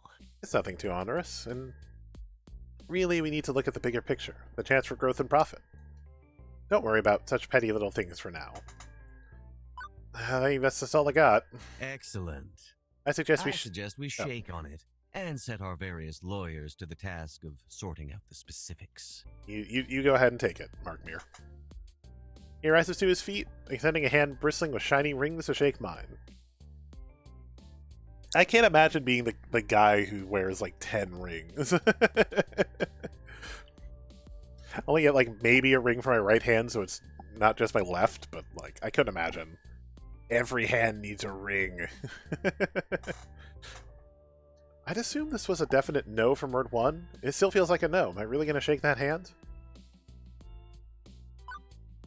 I purposefully keep my hands at my side rather than shaking his offered hands. You've been honest and forthright with me, and I appreciate that. Thank you for your gracious invitation this evening. However, I'm afraid this isn't the right direction for the Funplex. We're just getting started. It'd be a shame to abandon our progress in favor of a buyout. If you'd like to maintain relations, we can discuss partnership opportunities at a future date, but for now I respectfully must decline. Deco pauses, looking me once over before slowly lowering his hand. I can feel his eyes on me. He's obviously not happy with my answer, but we followed Francine's instructions and kept it professional. Nothing he can do but accept our answer. Unfortunate. I see. I suppose I should thank you for your candor. In turn, it's difficult to find people in this industry willing to show respect to their elders.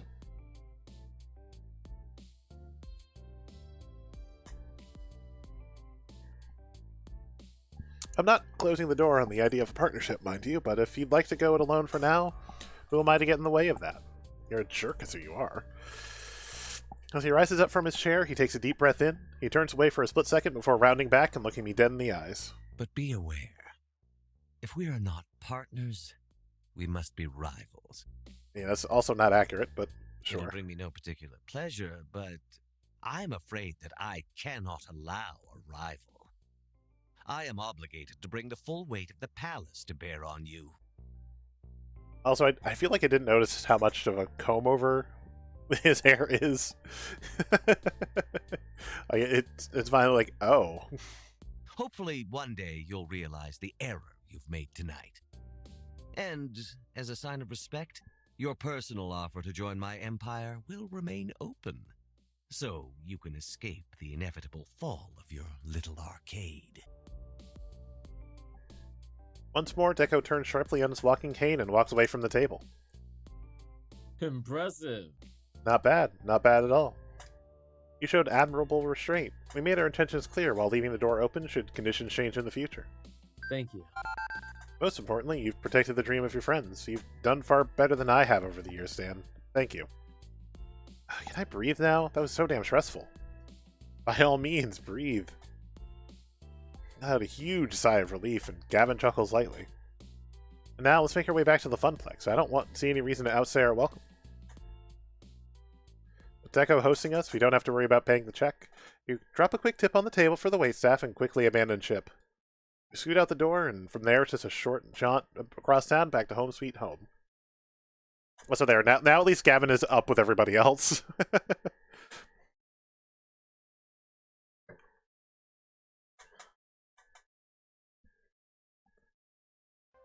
Definitely, like, I don't want to just ignore Gavin for the entire game, but also, it just makes sense for Gavin to be involved. As I walk into my apartment, the sheer and utter exhaustion of the day hits me like a brick wall to the face. My adrenal glands are tapped out, leaving me in a dreamlike lethargy. Lethargy?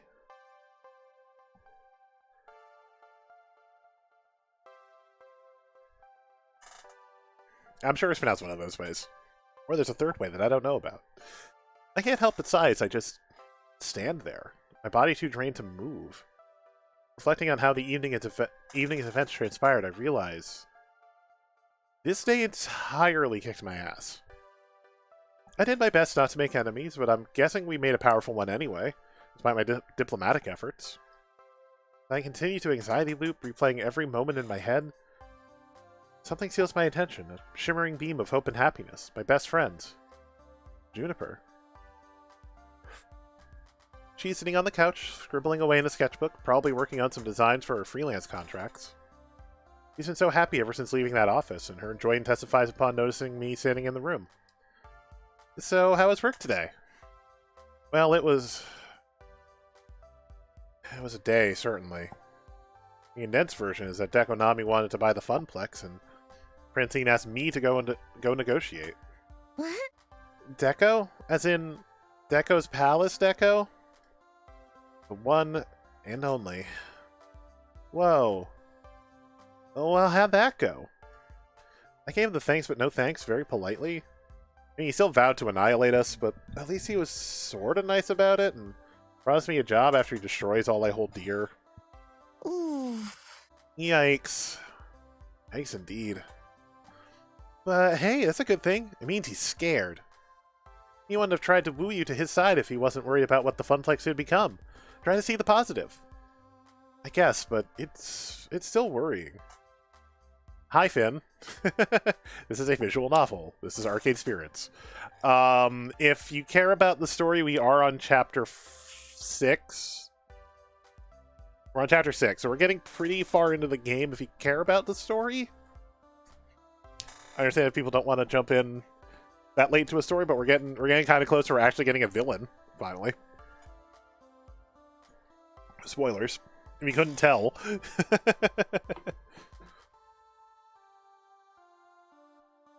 Now, let's not stand here and drum up a whole bunch of anxiety. That's not going to help with anything. I've got it. Why don't you take your mind off of things and binge watch some cartoons with me? Thanks, Finn. Tempting, but another night, Juniper. I really need some sleep. I could use another one, actually. Okay, you just let me know if you need anything. I'm here for you. Also, look at that number. Look at the number over my head, Finn. It's June. How are we here? How are we here? We're here because people have been so amazing this year already. Juniper says I'm here for you. I'm gonna just quick break. We're gonna lose the music because I don't have Elgato running in the background on this screen. I should change that fact.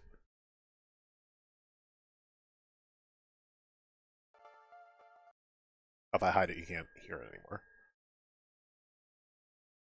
But way in the background and show it so you hear the music. But starting next week, might not be till Tuesday, depending on how well we finish the game. But we'll be doing the King's Quest games and the Hugo games all next week. Is all of these got hit in the same day. I was at 700. My grandparents donated 200, and then Two Flower, the writer for this for Arcade Spirits, one of the writers, donated the last 100. Like 5 minutes later, and then yeah, here we go. $1,000 already. We have 5 incentive games to play next week in a row. Also, all the rainbow stuff, I'm going to be changing back to my blue and purple after Arcade Spirits. 1, for consistency of the Extra Life stuff, and 2, just so I don't have to do part of it in Pride and part of it in blue purple. So this will be the last game with the rainbow setup, and then we'll go back to the old blue and purple. Unless people really like the rainbow, and then who knows. But back to my familiar. I might be changing those layouts, though.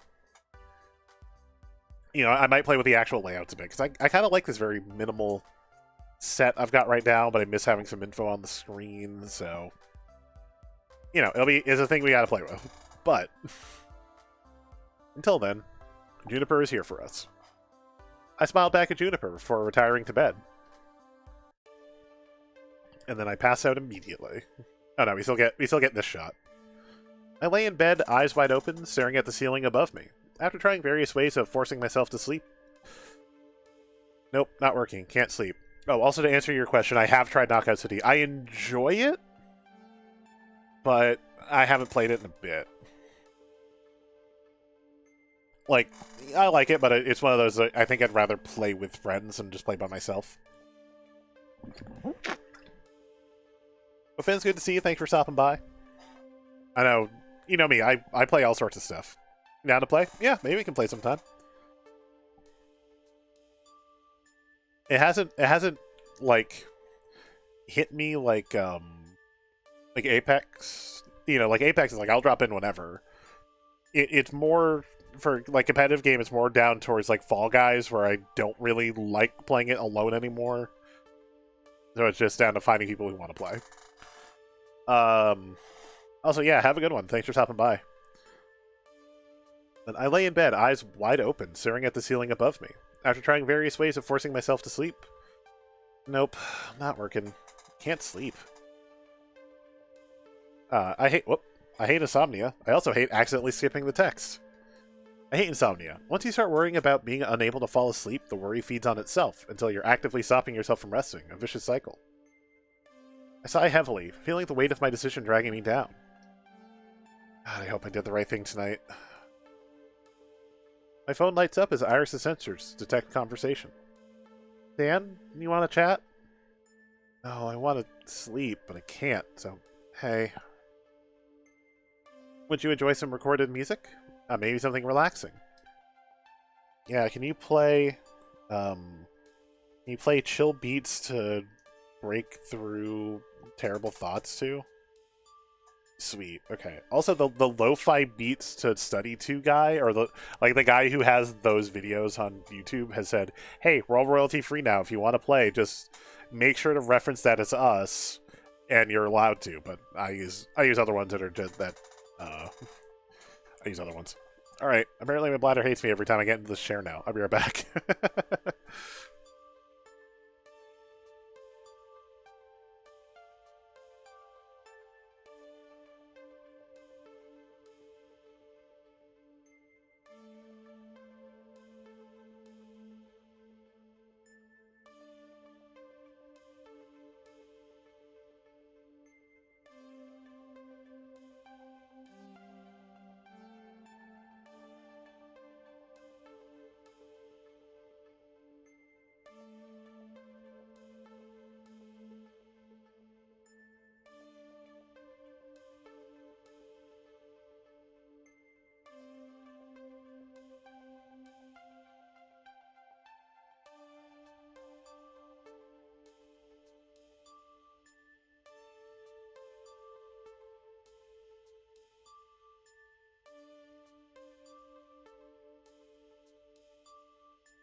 Alright. Well, I'm gonna refund your posture check because, I mean, I got up, and I feel like it's not fair.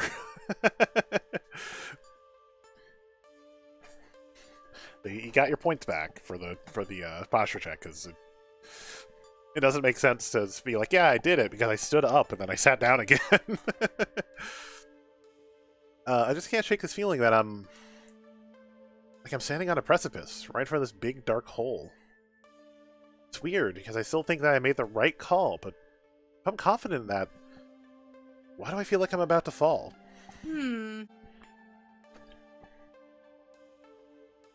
Based on prior personality indicators and inputs. Yeah, it was literally like as I was hitting mute, I saw it pop up and it was like, oh, well, I need to go pee, so just gonna give you those points back and not cost you for trying to get up or like redeeming it at just the wrong time. Based on prior personality indicators and inputs, my therapeutic system suggests fear or failure, fear of failure based on years of prior examples. In short, you've got a long family history of everything always going wrong all at once. Murphy's Law. So when things are going right, I'm expecting to fail anyway. But worrying about it won't actually change the situation. Whether you sleep or not doesn't affect the outcome. So my suggestion is to get some rest. Deal with problems as they come. She's right. I mean, intellectually, I know she's right. But knowing something is true and feeling it to be true, well, those are surprisingly different things. Iris off. Iris offline. Okay, but remember, you're a good person and deserve to be happy. My phone goes back to sleep.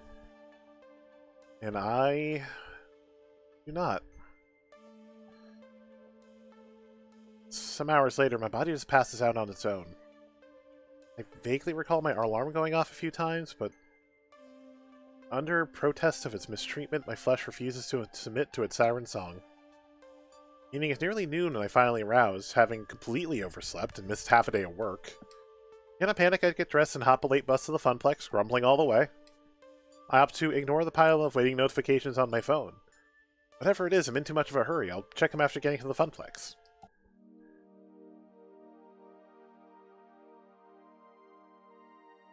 I'd promised to report back to Francine first thing in the morning, and now I'd missed lunch even. But oddly enough, on arriving, the arcade is closed? I mean, my key still works, but they're closed for business. The sign is off. No gamers present or accounted for. I quickly look around for some familiar and hopefully friendly faces. Finally, dark expressions and tears? My stomach starts to knot, and I feel the color drain from my face as I see their downtrodden and gloomy expressions, tears welling up in their eyes. Naomi quickly dabs at her face, hoping I won't notice. Guys, what's going on? We turned Deco down last night. What's everyone so... Dan, it's Francine. Immediately, a dark pit swells in my stomach. She passed away last night in her sleep. I'm told it was very peaceful. Oh, this can't be happening. This can't be happening. News hits me like a slap to the face. My hands shake, my lower lip quivers. I try to say something at first, but words can't form due to the lump in my throat. Family. You told me I was family. Now she's gone. Naomi and Ashley look to me, their beacon of hope, wanting and wishing for me to make this all better. I'm not sure anything I can say will ease her sadness. Heck, I'm not sure if I can even formulate full sentences at this moment. I take a deep breath, drawing all matters of strength from tips to toes. I look at them with empathy in my eyes before opening my mouth. Oh, uh-oh. Warning, intense identity situation detected. Francine, she was a wonderful human with an even more beautiful heart. She had many happy years with her husband Frederick, with decades spent here at the Funplex, doing her best to make everybody smile and have a good time. I wish she could be with us now, and I can't help but smile when I think of how great a life she led, how happy she'd be with how it all turned out. Let's remember her how she was. Beautiful. Francine will always be missed. Thank you. I miss her so much, Dan. If Francine was here, your words would have made her so happy. Naomi admits a ragged sigh, a slight tinge of anger entering her sorrowful voice after. Maybe it's for the best she's not. Maybe it's for the best she's not alive to see what happened today. Wait, what?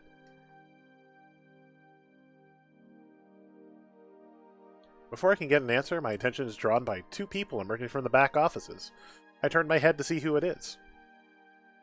With everything going on, I barely notice that Gavin was missing. As he approaches, the disdain on his face is easy to read.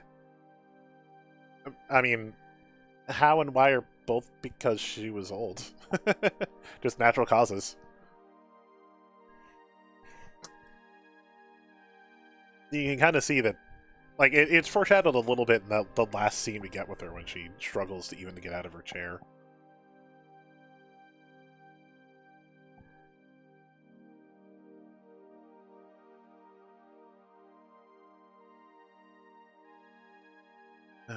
Settled then, apparently. In light of Francine's passing, our legal owner is now... Good morning, employees of Deco's Fun Zone. Fuck. What? But we turned you down. There wasn't a sale. The confusion on my face is obvious. This makes no sense. I have no idea what's going on and look toward Gavin for guidance. I've studied the transaction paperwork. It's legitimate. As of Francine's death, and according to her last will and testament, all her property transferred to her surviving daughter. Mother of Francine's grandson, who was fired from the Funplex shortly before your arrival. Capital. Needless to say, he was quite excited at the idea of selling the place, and, well, Francine's daughter wasn't particularly thrilled with the idea of arcade ownership either. They were more than happy to sign the place over to me, for far less than I was expecting to pay for it as well. I'm doing them a service, really, taking a burden off their hands. Now they can mourn and move on, unfettered. I stood there, mouth agape, my body assaulted from one bad news to the next. My emotions were all over the place, a hurricane of feelings when the realization hit me. In the end, my decision was irrelevant. There's another opportunity for the world to stick my nose in it, mocking me for finding something I care about, something I can lose. The universe angled a little dream of hope in front of me, even let me pretend I could make a difference, out of sheer cruelty. I did everything I was supposed to do. I was polite. I was careful. I turned him down without trying to start a war. No, Sean, you're thinking about this too extreme. She was just old. Again, it's foreshadowed by the fact that she struggled, like, she was so exhausted by just sitting around that she had a hard time getting up in the scene before the Nekonami thing. He doesn't commit murder. He's not a good guy. He's not a murderer.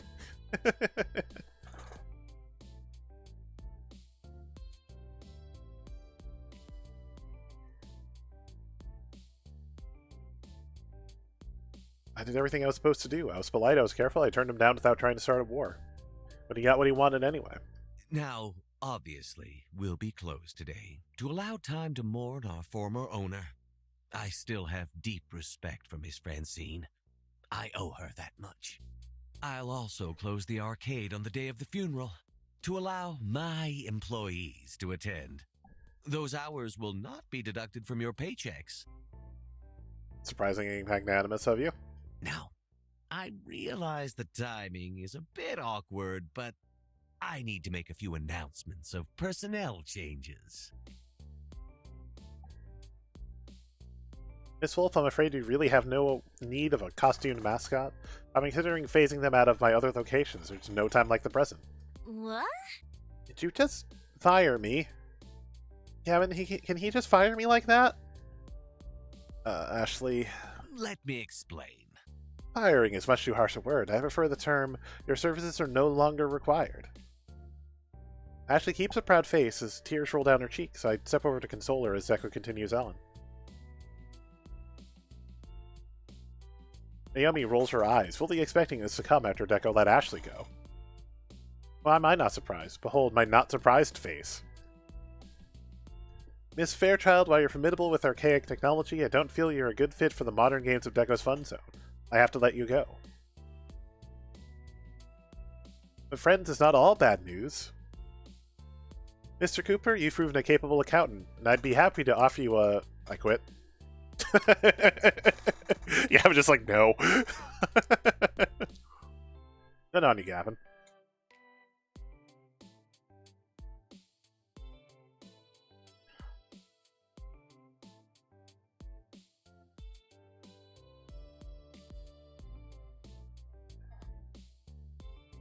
Pardon? I quit. I think not. There's no room for Naomi or Ashley's dreams. Mine ends here as well. As you like. Now, as for you, Mr. Wolf, I think we got off on the wrong foot last night.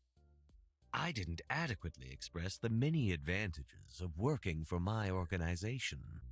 I'm willing to offer you something few others get. A second chance. I'd like to keep you on as the Fun Zone's general manager. I can just punch him. Okay. There's something amazing about the fact that Deco is voiced by Mark Meer. And I can just punch him. I can be the one to punch Mel Shepherd instead of Mel Shepherd punching the reporter. But no, absolutely not. Also, we're not going to assault the man.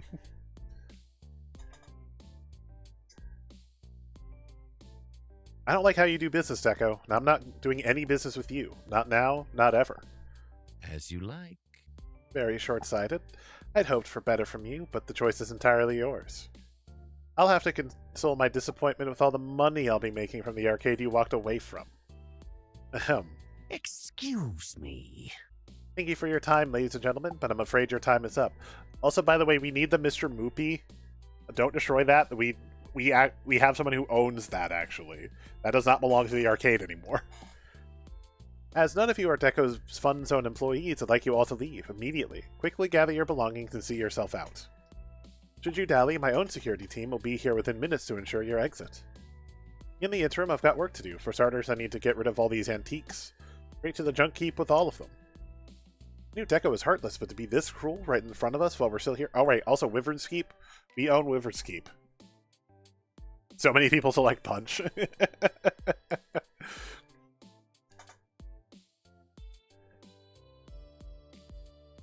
Hold it. I think not. There we go. Mr. Boopy's Magic Maze doesn't belong to the Funplex, and thus it does not belong to you. The legal private property of Percival Sinclair. For that matter, Wyvern Keep belongs to Dan Wolf. It was given to him directly by Hamza, not to the Funplex. As you like. I couldn't care less about those grimy old things. But you have, let's say 20 minutes to get them off my premises, or I'll leave them out on the curb for the garbage pickup. I'll go get the van, which I'll note is my personal property as well. Naomi, Ashley, Dan, get the dolly and help me move the games out. Good, good. Yes, have fun with that. Now, if you need me, I'll be in my new office celebrating my recent business venture. Thank you for your cooperation. And good day. I can't remember if you ever... like, if there's a different path we could have taken to have met the mom and the grandson. I don't remember. I might be conflating a couple things. I can't remember the scene changes slightly or not. He walks away after that, twirling his cane once before leaving. Of course he does. Oh. That evil-minded, black-hearted, no good...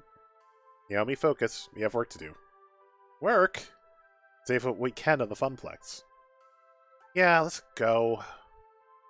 Okay. Quickly and without much chatter, we salvaged what we could of our dreams. Percy's beloved Moopy and my childhood in the form of Wyvern Keep. Everything we were allowed to keep went into the back of Gavin's van, working together to safely pack it all in place. For lack of anywhere better to put them, Moopy went to Percy's apartment and Wyvern Keep to mine. And that was the end. The end of the Funplex.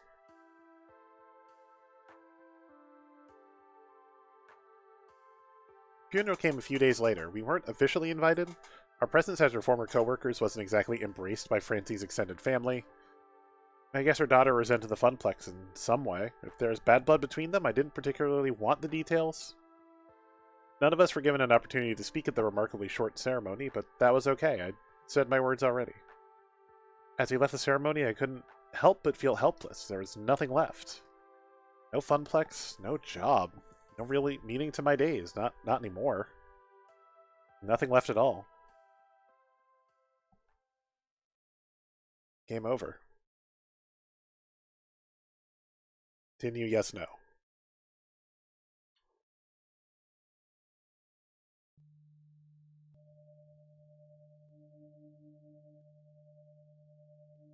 Profile 237771. Dan Wolf has not accessed account in 7 days. Requesting override of inactive low priority status. Proceed? Negative.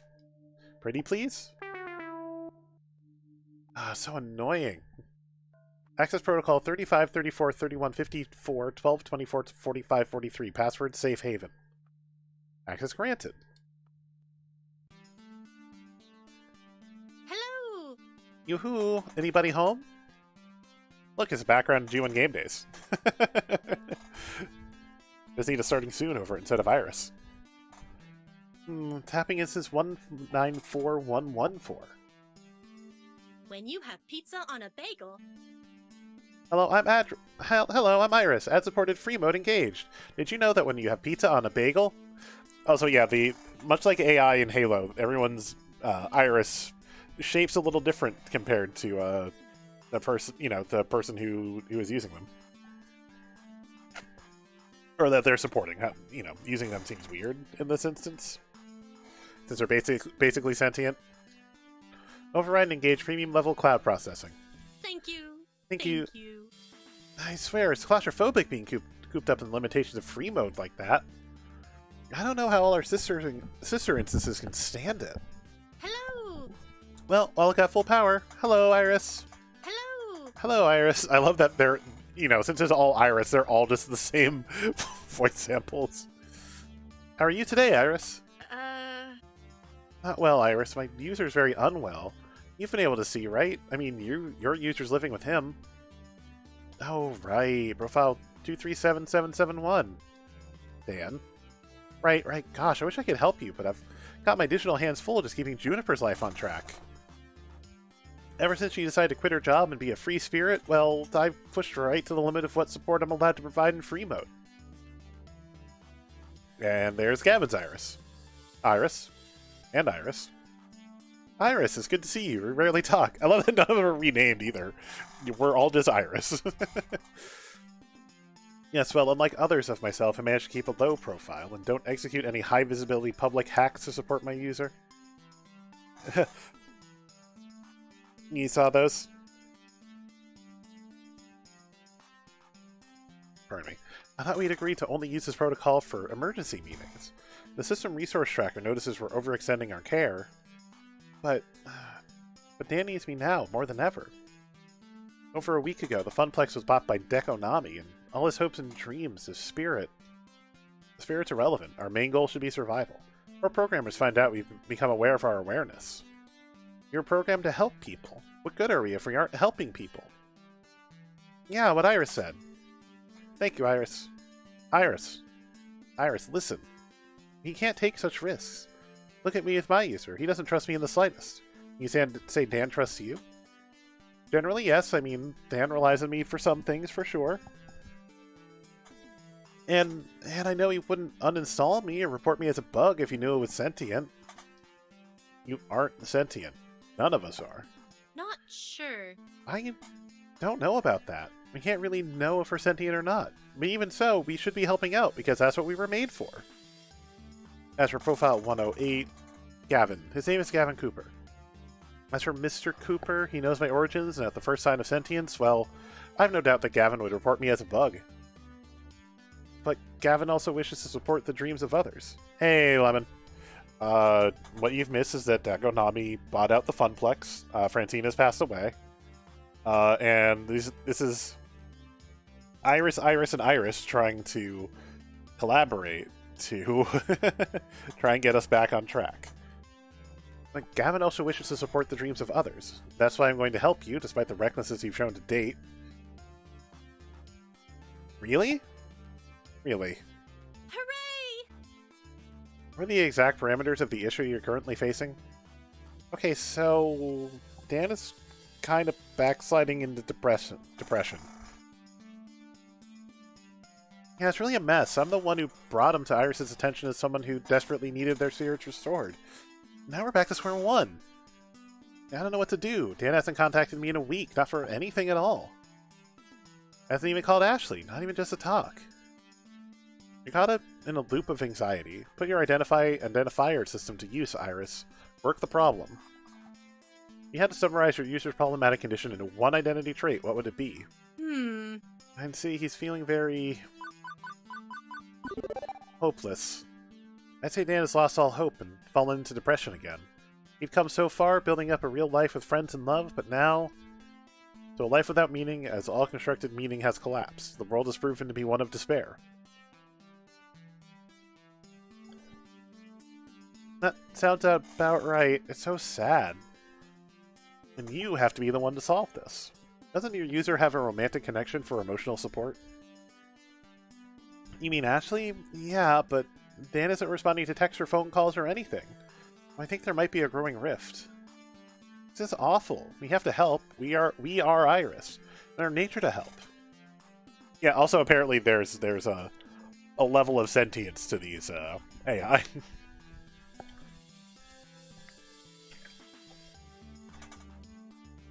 Very well. What you need is a way to help without raising any alarm bells about exactly how helpful an Iris really can be. Safely, but effectively. I know. But I don't know what to do. I could, I don't know, hack Deco's email server, and that's the exact opposite of what you should be doing? Yes, so left is, Juniper's Iris, right is Gavin's Iris, middle is our Iris. But they're all spun off of the same program.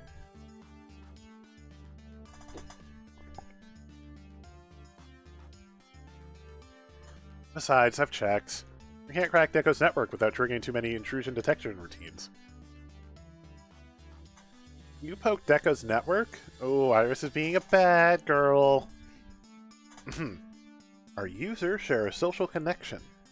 I was merely scouting potential ways to elevate Mr. Cooper's mood as they seem to be related. Sure you were. Anyway, you're both way overthinking this. Turns out I've just calculated a cunning plan that will satisfy both your requirements. Go me! Really? You can help Dan? Without drawing attention? Absolutely. Take a tip from my user. When you're sad, the best thing in the world is your friends. Well, unless you're totally introverted, but that's not Dan, is it?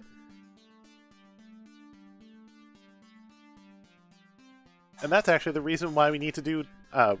that's the reason why what we need to do doesn't require any hacking or hiding or anything above and beyond what an Iris does best. All we need is a few calls to the right people, a few arrangements. Here's what we're going to do. Also, I like that the other two Irises are in skirts and Gavin's is a smart pantsuit. Anyway. Another Friday morning.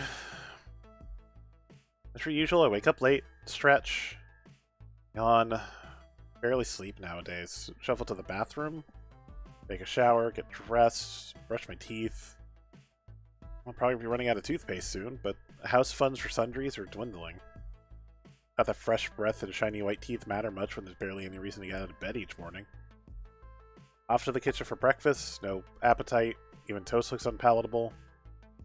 Skip breakfast, saves on groceries, we can't afford much anyway. Normally I'd have breakfast with Juniper, but I guess she's busy drawing in her room. Keeps her own hours since becoming a freelancer.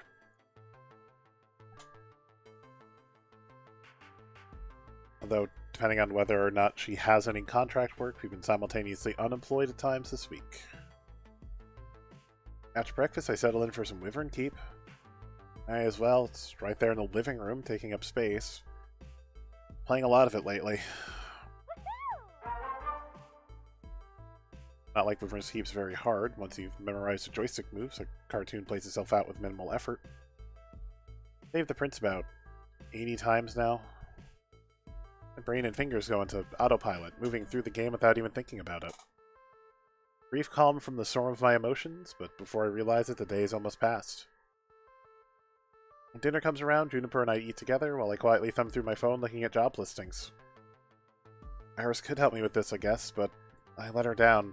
I took her opportunity at my dream and I wasted it. Better I do this myself.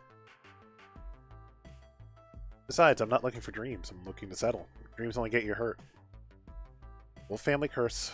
I knew this would happen. Nothing good ever lasts, and it's a mistake to get your hopes up. Should have learned to settle, to be okay with what I had, to be comfortable in mediocrity. Fire off a resume or two for watching cartoons deep into the dead of night. Eventually, my body tires, and I'd find my way to bed. Just another day.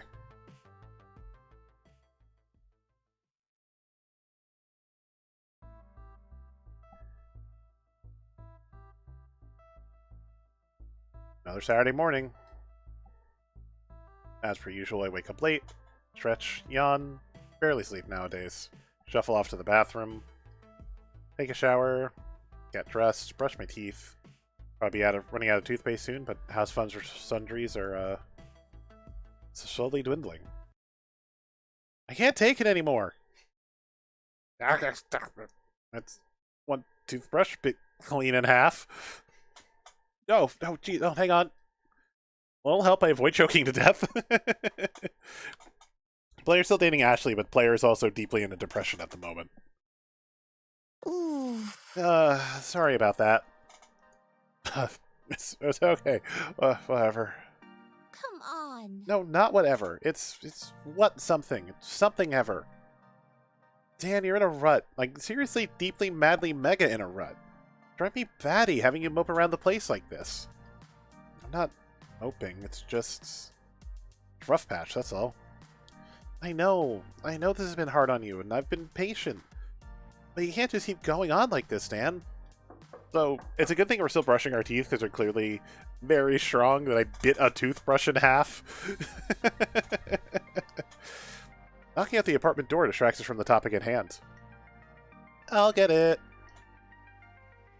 Weird, I don't think we're expecting any deliveries. Hey. Guess who's here? Oh, hi. Hi, Dan. It's been too long since I saw you. Entombed into just waltzed right into the bathroom, with my mouth still frosty with toothpaste and unwashed for a week pajamas on my body. Please, ignore the fact that I'm completely unkempt right now. I think you look adorable. I think you'll have to put on actual clothes. Don't we have to? Not like I'm going anywhere. Oh, yes, you are. You're moping around all week, and you need to get out and get some fresh air, see the world, eat some lunch. Juniper should join us too, of course. Ah, sweet. What about? When I'm depressed, I like to be surrounded by those who care about me. Even though I know it won't fix the problem, it does make me feel better. Oh, Dan, that's exactly what we're gonna do. Suffocate me with your love and devotion. Always and forever. Definitely. I second the motion. I assume you won't take no for an answer. Both Ashley and Juniper smile wide, informing me of their response. I'll be chilling on the couch, watching cartoons, so you're ready to go. But I guess there's no avoiding it. Best I can do is play along, try to be good company for Ashley. Unfair to keep pushing her aside like this. Switch from pajamas to actual normal clothes, even if my actual normal clothes could probably double as pajamas, and get ready to roll out. 3 of us pile on into a bus, taking off for destinations unknown. Unknown to me, at least. They clearly know where they're going. I'm not particularly talkative on the way there, and painfully aware of it. I feel awkward. Like I should say something, but I don't know what to say. So Juniper carries on a conversation with Ashley, the two of them content to chirp away without me. You can tell it's not really the New York subway because the signs aren't in Helvetica. The telltale mistake that it's just like Vancouver or something. We're talking about movies. Vancouver plays every city. I try several times to join the conversation, but when I open my mouth, the words aren't there. God, I'm lousy company, aren't I? I don't know why Ashley's even still interested in me. Family curse can't be broken. What if this is as good as it gets? What if there's really no hope? Ashley deserves better than this hot mess of a person she's tied herself to. Eventually, we arrive at our destination, a little arcade-themed restaurant, combining games and alcohol and dining into one tidy package. Here we go! Usually excited to be going to some rundown little dive, Juniper hurries on in without me, dragging Ashley with her. I'm left all alone in the parking lot. A shrug, I open the door and enter the darkened locale.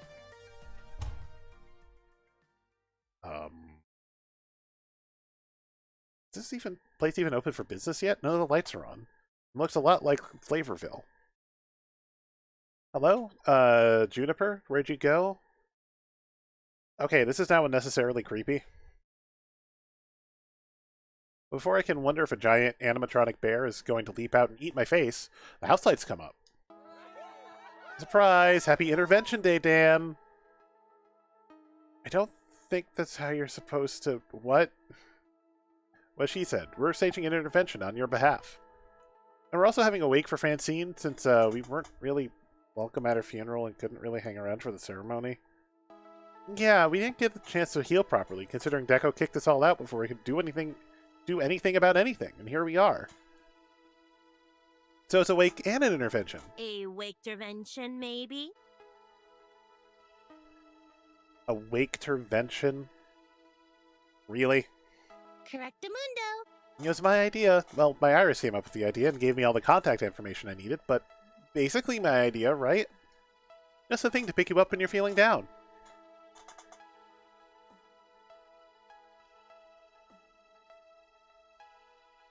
Yay, and all the regulars are here too. Really? Seriously, kid, you've been such a damn sad sack since things went to shit. Which I get, believe me, but it ain't healthy. My goodness, my body today. I'm sorry. I'll be right back.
John, have a good one. I'm back. Sorry that apparently my body cannot hold any water today. So we went ahead and rented out this place for the afternoon to bring the family back together. For you, for Francine, for all of us. Care to dance? Now that you know why we're all gathered here today, let's get this party started.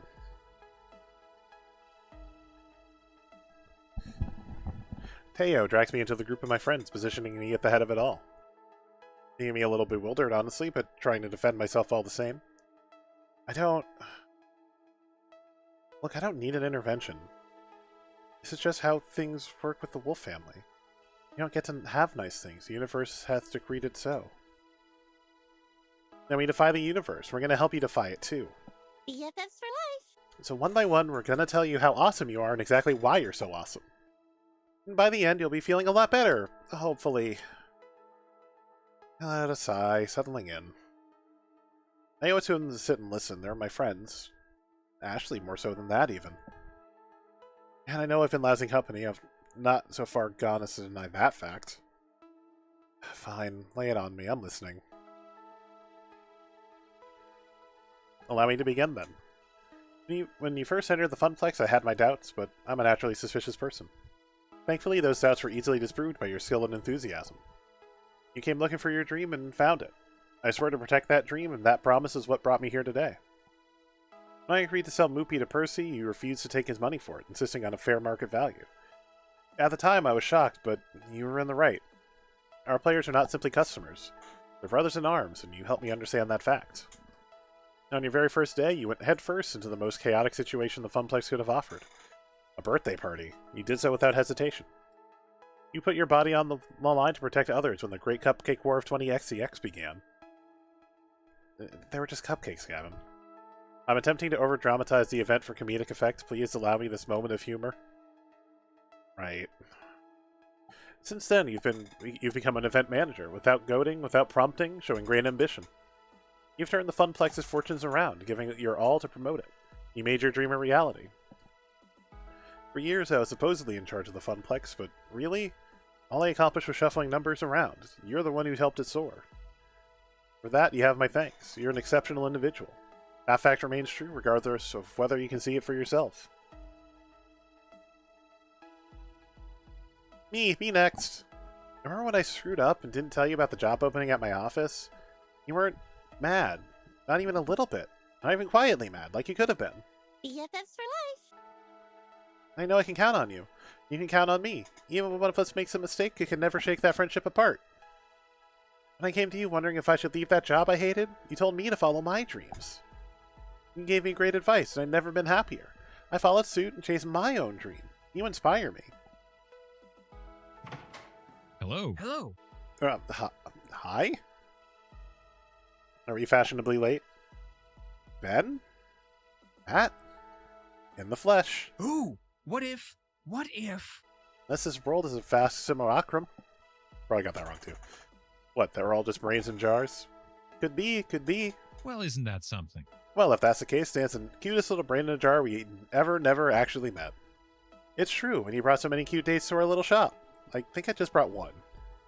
So nervous at first, but in time he became part of the Twin Pines Mall family. Dearly missed. Hello, Back to the Future reference. So if we screwed up somewhere in the timeline, would it become the Lone Pine Mall?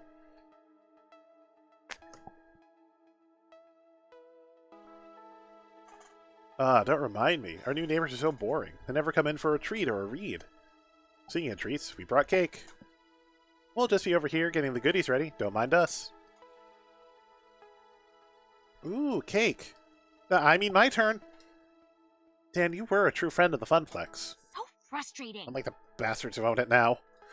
Positivity, Naomi. We're emphasizing positivity today. Right. Ben and Matt are great, and Joe mentioned they actually recorded their lines together, which is amazing. Wonderful. Remember back at Donnawood when we found those kittens? You helped me save them. Not just a friend of arcade games, but of all living things. Not that arcade games are alive, of course. And who's not to mention a Polybius. You asked Francine nicely for her blanket, which really helped out. I even adopted a kitten. Little Pengo is very happy at my apartment. He's so cute. I know you're not happy with how things turned out. I'm not really happy about it either. It sucks. But we did good things together in the time we had. Hamza has arrived. Why is Hamza here? And late. An event does not truly begin until Hamza makes his presence felt. My blood burns. Dan, Hamza understands your fury. The hated enemy of all who loves arcades has spoiled your funplex. However, in our short time together, I saw a burning spirit in you. I accepted your offer for Wyvern Keep, recognizing that passion within you. Ha ha! Hamza would be shamed forever if he did not intervene and raise your spirits to new heights. And that is what he shall do. Ooh, cake. Excuse me a moment. Hamza. Now I want cake. When do I get cake? Soon, but I have things to say first. Things that'll hopefully inspire you to be a happy clam instead of a grumpy Gus. It's just... Here's all of our friends. Wait, Hamza?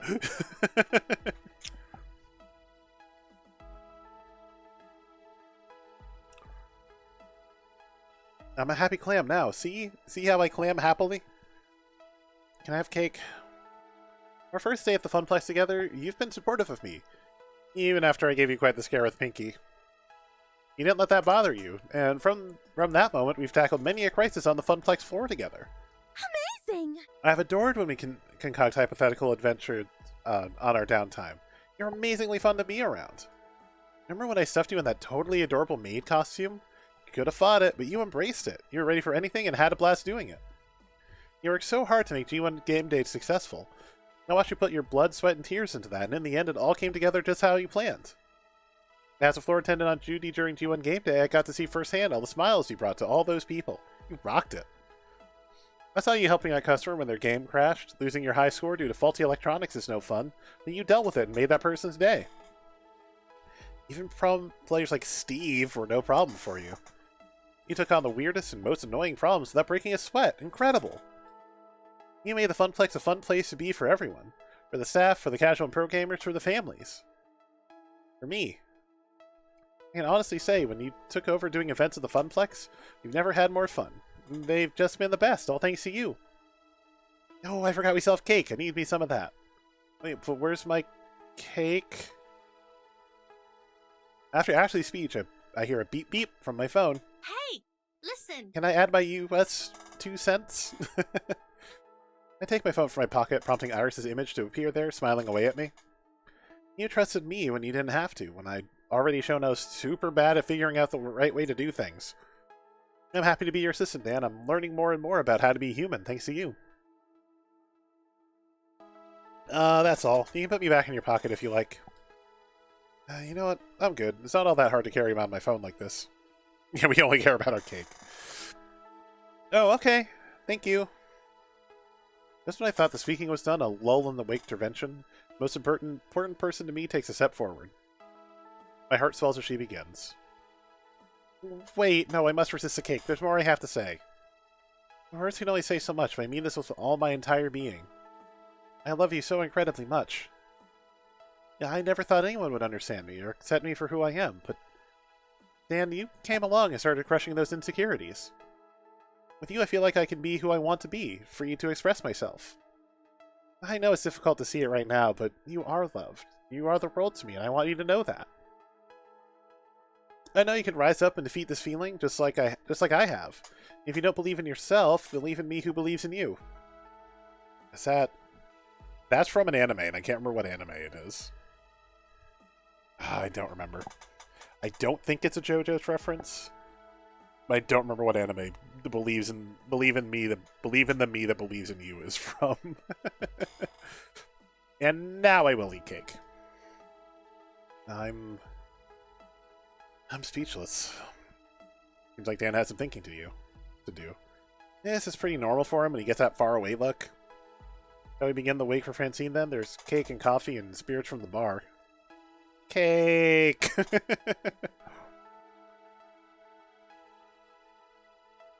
As if in slow motion, I watch them all switch their attention from me and redirect it towards the refreshments. They're all smiling, conversing, and serving cake to each other. None for me, thank you, watching the blood sugar. Fuck me, this cake is amazeballs. All I need now is some rockin' tunes to get this party on the next level. All of them here to support me. Even without the Funplex. Even after everything going wrong. After Francine being taken from us too soon. I'd never really thought of myself as central in all this. I was the outsider at first, the one who walked in those doors looking for a job, nothing more. I've always been on the outside, honestly. Yeah, right, everyone wants a taste of Ben and Matt's cake, right?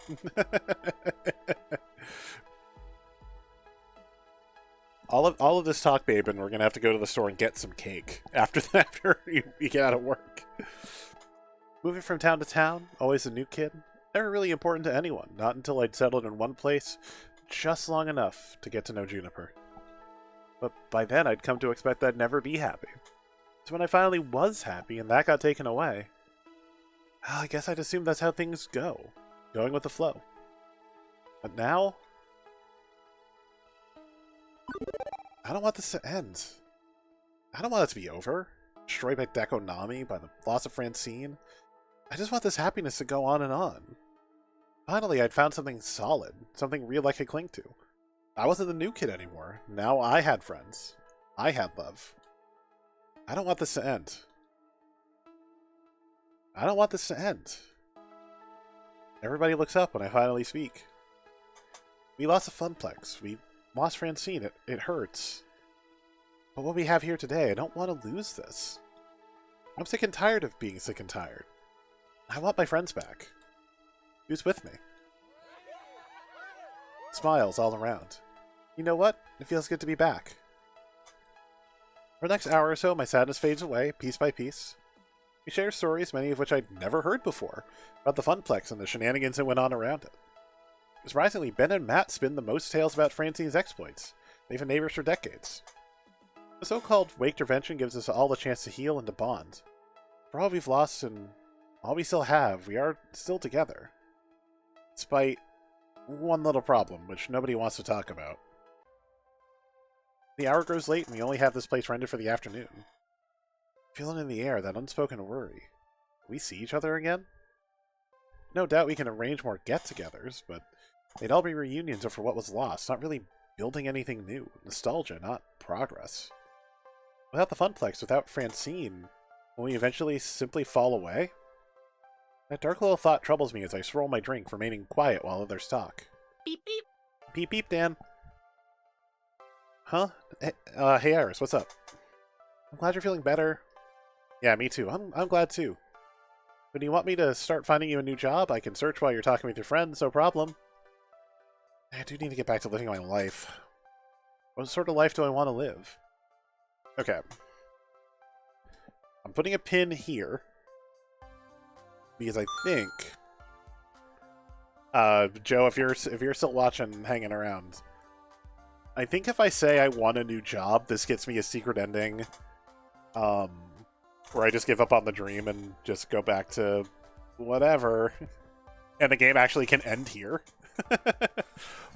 My bitrate's real low today for some reason. Shouldn't be things running in the background. Maybe it's on my laptop. I don't know. But we're not getting into... Yeah. So there is actually an ending. If I say I want a new job, we would actually get an ending where we just kind of give up, and this is the end. But no. Fuck that. I want my dream back. No, I'm just keeping an eye on my bitrate, just make sure it's not going to, like, plummet. We had that last time. Or we had that a time ago. Ooh, no, it dropped hard. Okay, I'll be right back. Just want to see if... No, it's bouncing back. It's bouncing back. Let's have to try and keep an eye on it, because if quality is going down super bad, let me know. Just yell at me in chat, and I'll see if there's something running in the background of my laptop, or just shut it off or something. Anyway, I want my dream back. I don't just want a new job. I want my dream. I want my Funplex. Not just 4 walls and a bunch of games, but a community. When I was a lifeguard, I saved lives and made a safe place for people to enjoy the pool with friends. I'm not done with that dream, and more importantly, I don't have to be done with it.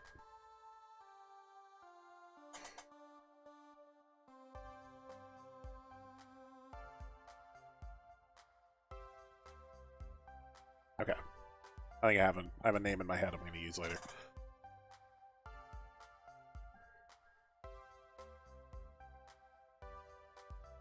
All around me are pioneers of this community, this culture, technicians, designers, enthusiasts, investors, people with connections. And that's when the idea starts to form. Iris, can you search for commercial spaces, ones for lease or rent? Huh, I mean, of course, I'm a literal search wizard, but why? Oh, I know. I think I get it. Let's step away from my quiet corner and approach the group. Time to take back control over my dream, and that starts here. Intense identity situation detected. Guys, why can't we open a new arcade? Crowd hushes when I grab their attention. I set my drink aside and step up to them. I'm serious about all this. Why not? What's stopping us? In this room, I see all the resources and creativity needed to make it happen. There's no reason not to do it. Is it risky? Absolutely. I won't deny that. But I'd rather take a reasonable risk than let all that we've accomplished go to waste. My mind's made up. I'm opening a new arcade. If anyone wants to join me, you're welcome to. A hush falls over the crowd before two friends step up. A hush falls over the crowd before two friends step up to join me. Certainly. Let's get started. No dire warnings about how impractical or unrealistic this idea is?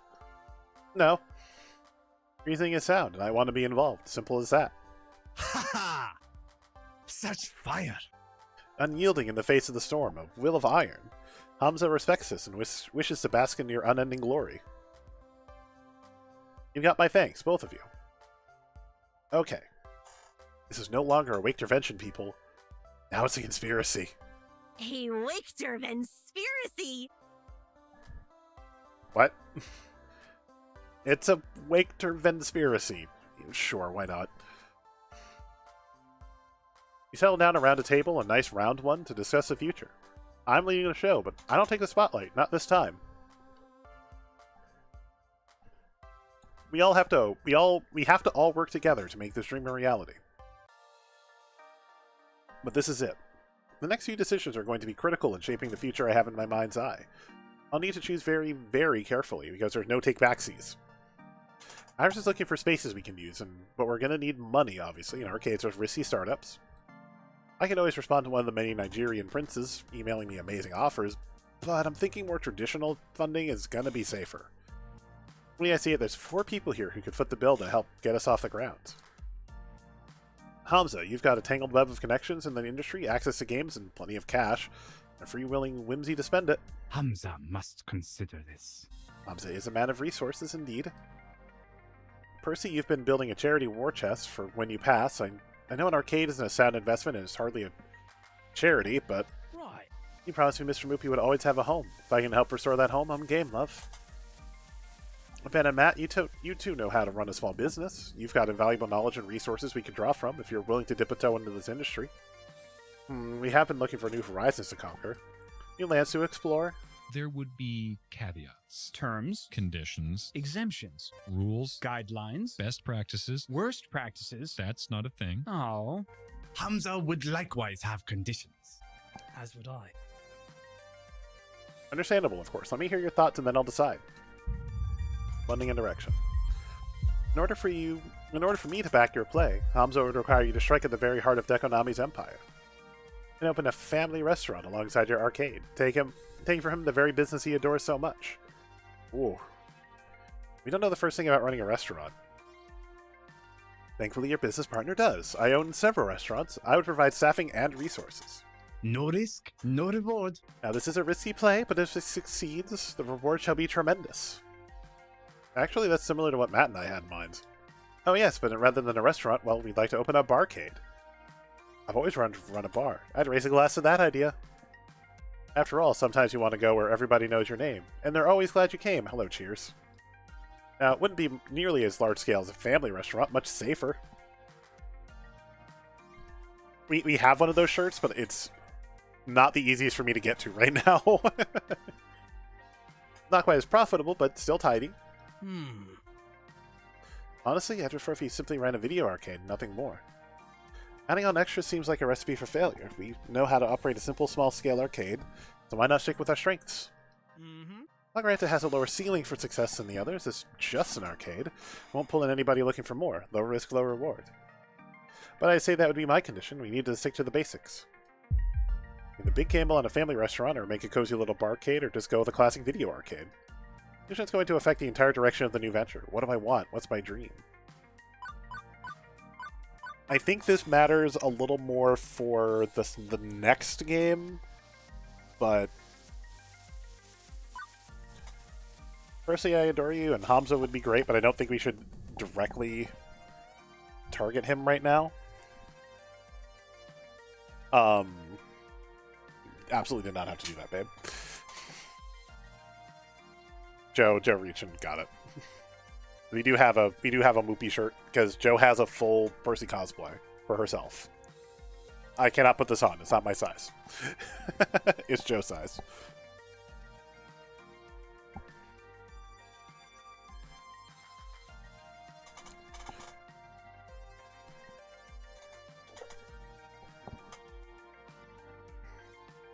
So I'm going to go Barcade because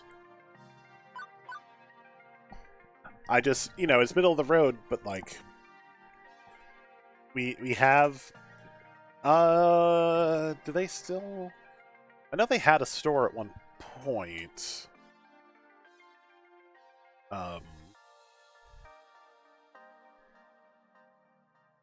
Oh, they do. Okay, they have a Redbubble store. I don't think it'll be. I'm not sure if it'll be exactly the same, but there is their Redbubble shop. I'm not gonna lie, I kind of want the Ghost Monsters shirt. Not, like, looking at what they have on offers, I kind of want the Ghost Monsters shirt.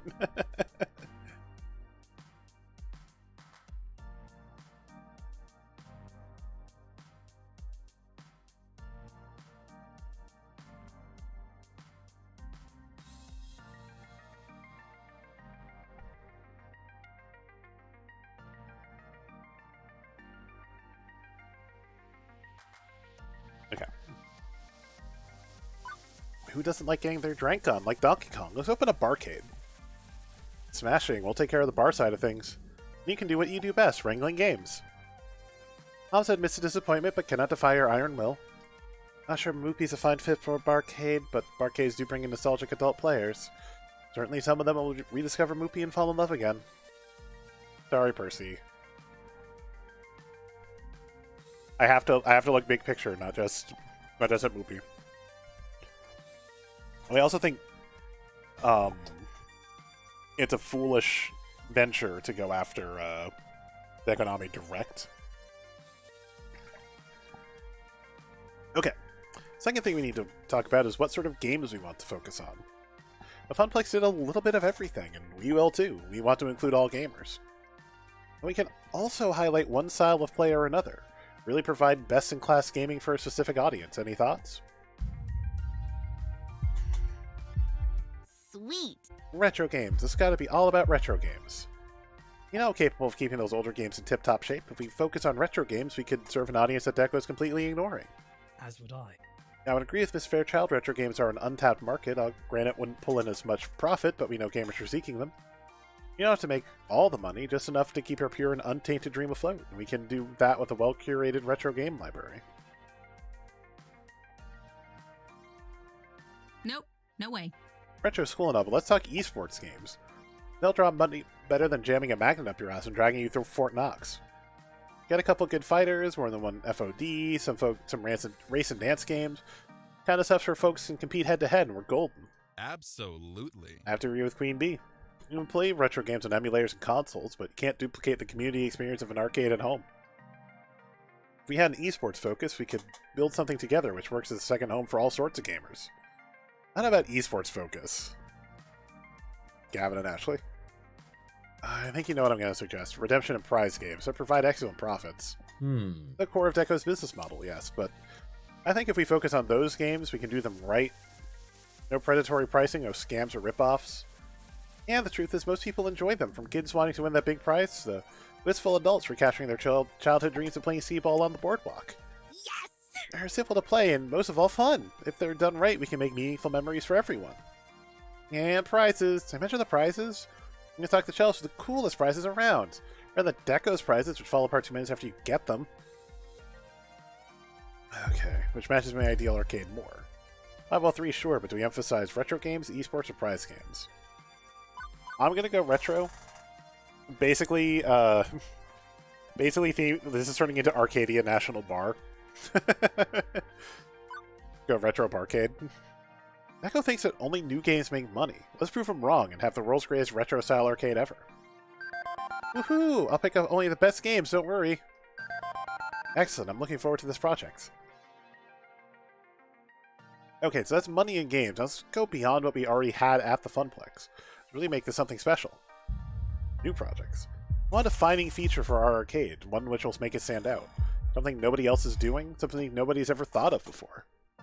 All ideas on the table. If it was too outlandish for the Funplex, it's not too outlandish for me. Show me what you got. Well, I mean, I'm not really a part of this, but come on, you're my best friend and 100% part of this. I couldn't be here in this moment if it wasn't for you. Come on, Juniper, what's your idea? Branding. I'm freelancing now, which means I could come on board as your personal brand manager. One heck of a consulting gig. Arcade needs really stellar image management to stand out from the rest. Like the event poster I made you. Hey, Juniper, I can add to that. What if we work together? I was thinking of designing a new mascot costume anyway, but I can collaborate and coordinate with you on how it'll tie into the visuals for the rest of the arcade. Yes! Yeah, it's a winning combination. Ashley and I can do great work together coming up with a really stellar branding and marketing.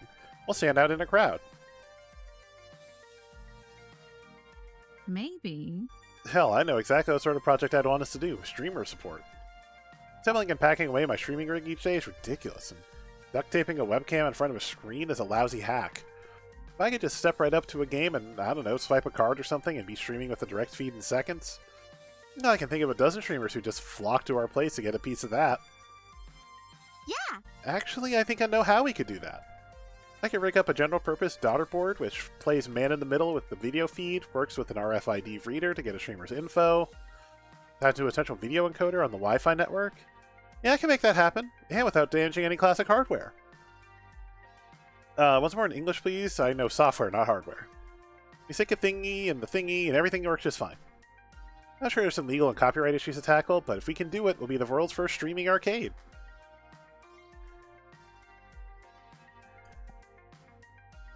I was thinking, well, if the reason why older games are considered a dead end is they don't work in the ticket game ecosystem, Lovely. why not add ticket output to normal games? We could reward skilled players with prize tickets based on their high score or speed of completion. With the right balancing, we can make old games just as desirable as new ones. Perhaps. As Naomi said, there may be legal hurdles to clear, but I'm in favor of this idea. Not that I love prize games, I find them boring personally. You know I favor pinball, but profit is the lifeblood of an arcade, and prize games are profitable. We can get Moopy producing tickets. Well, that's something nobody's ever done before. Interesting. But as much as I'd love to do all three, I doubt we have the money or time for that. Let's focus on one project to launch our arcade with. We want to have really good branding, streamer support, or retrofit tickets on old games.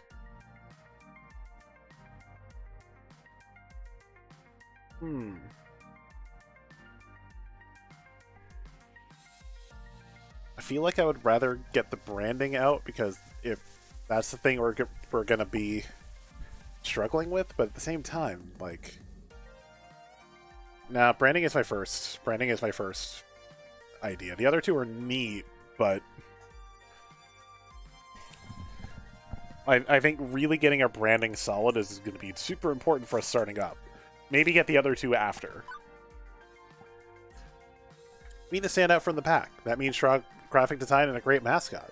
Can't think of anyone better suited than Juniper and Ashley.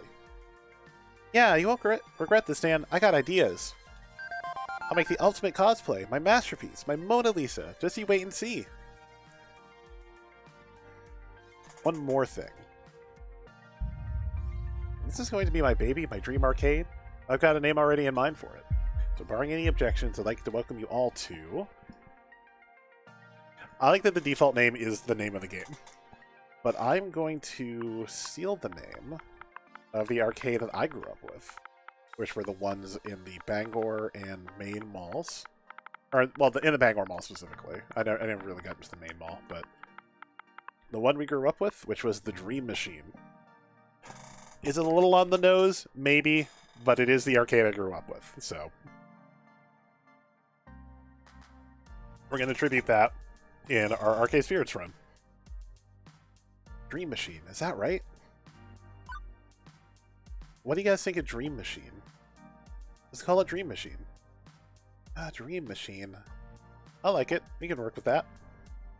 Let's hear it for Dream Machine. Our home lives again. How exciting. Fuck yeah. A toast then? One by one, everyone raises their glasses. I fetch my room temperature. Drink, and raise mine high in turn. For those we've lost and those we've yet to meet. For Dream Machine. And for the future. For Dream Machine. Yeah, so I think I'm going to end up stretching this to Monday, because I honestly have had kind of a headache this whole way through, and also I'm out of gummy bears. I am completely out of gummy bears, so I'd be trying to push part of Chapter 7 with no pectin support. Losing everything, then getting it all back, and then some. And a nod to the Gavin fan. I didn't even realize. It's been a roller coaster for a week, to be sure. But I can't rest now. Absolutely not. I need to take charge of this project and my life in general. I have to do for them what Francine did for us. That's okay. I'm ready. I'm willing. This is our time.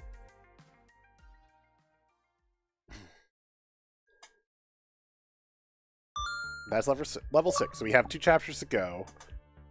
So I'm thinking it's probably going to be 7 tomorrow, 8 Monday, unless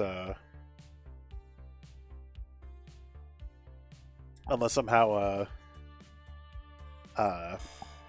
chapter 7 is super short, and I don't think it is. Anyway, let's see our score.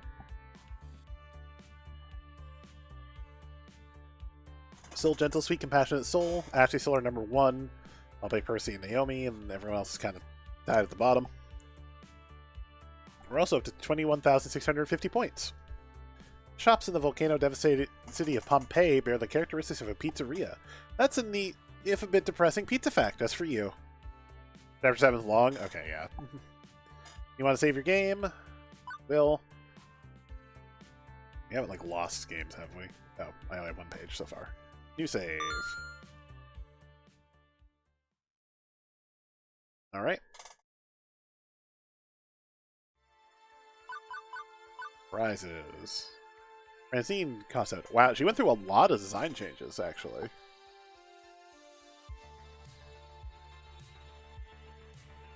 Like, they workshopped her quite a bit.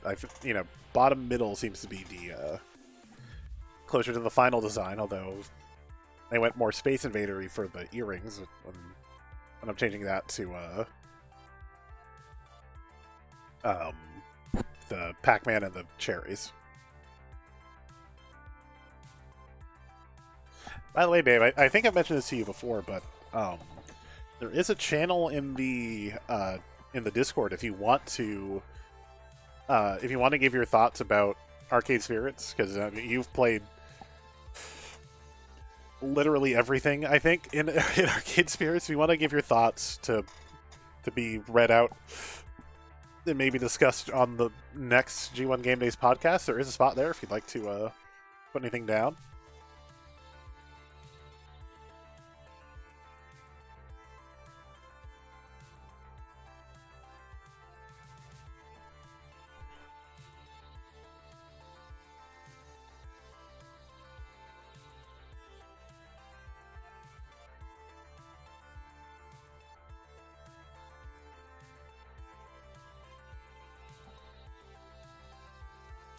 Can I do that? Okay.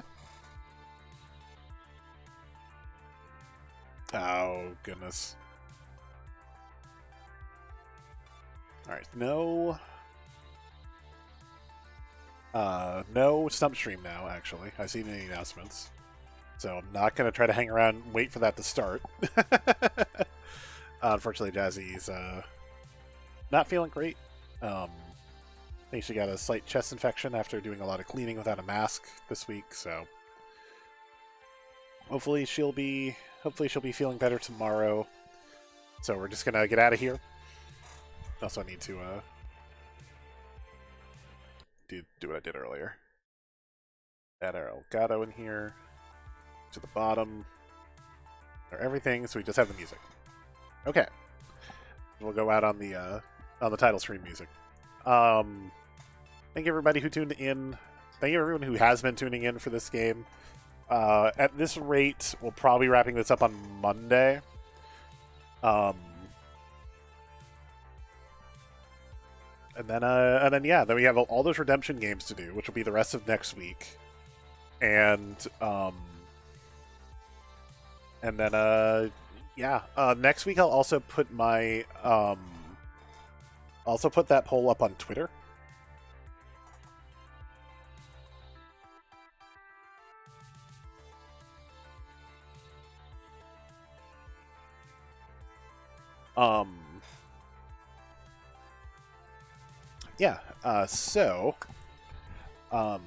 You got a bunch of stuff. Right now, I think winning is to play some of the LucasArts games. So probably, at least the first couple I do Fate of Atlantis and Full Throttle. I think it would be my first 2 I would do. And then maybe do something else, and then come back to do Day of the Tentacle and Grim Fandango. Because none of those games are technically related to each other. Like we wouldn't be missing anything by doing them out of order. It's, they didn't serialize as much except for I think Sam & Max is a little bit serialized and Monkey Island is serialized. Other than those, they didn't really serialize as much as Sierra. Sierra was quantity over quality a little bit.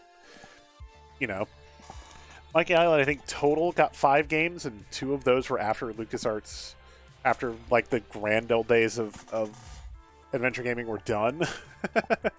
One of them is actually a Telltale game. You know, as compared to like 6 Space Quests, 8 King's Quests, 5 Leisure Suit Larrys, 4 Police Quests before they got switched to SWAT. Like,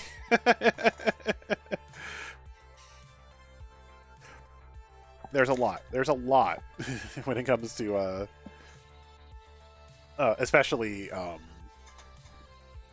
Sierra like series. So we'll probably play like a couple LucasArts games and then do like Metroid, and then do a couple more LucasArts, and then do Yakuza if LucasArts wins. We'll see. Because, like I said, I'm going to put the poll on Twitter as well. And, oh my goodness, my bitrate just dropped tremendously. I'm just going to get out of here. That'll be the future. Guys, have a good day. We'll see you tomorrow. Yeah, no game days today, but go to twitch.tv/Johnny L. Chase tonight. I believe he's actually going to be starting Batman Telltale 2, The Enemy Within, which we played a couple weeks ago. So yeah, my bitrate is dying, so I'm just gonna head out. Internet's being weird.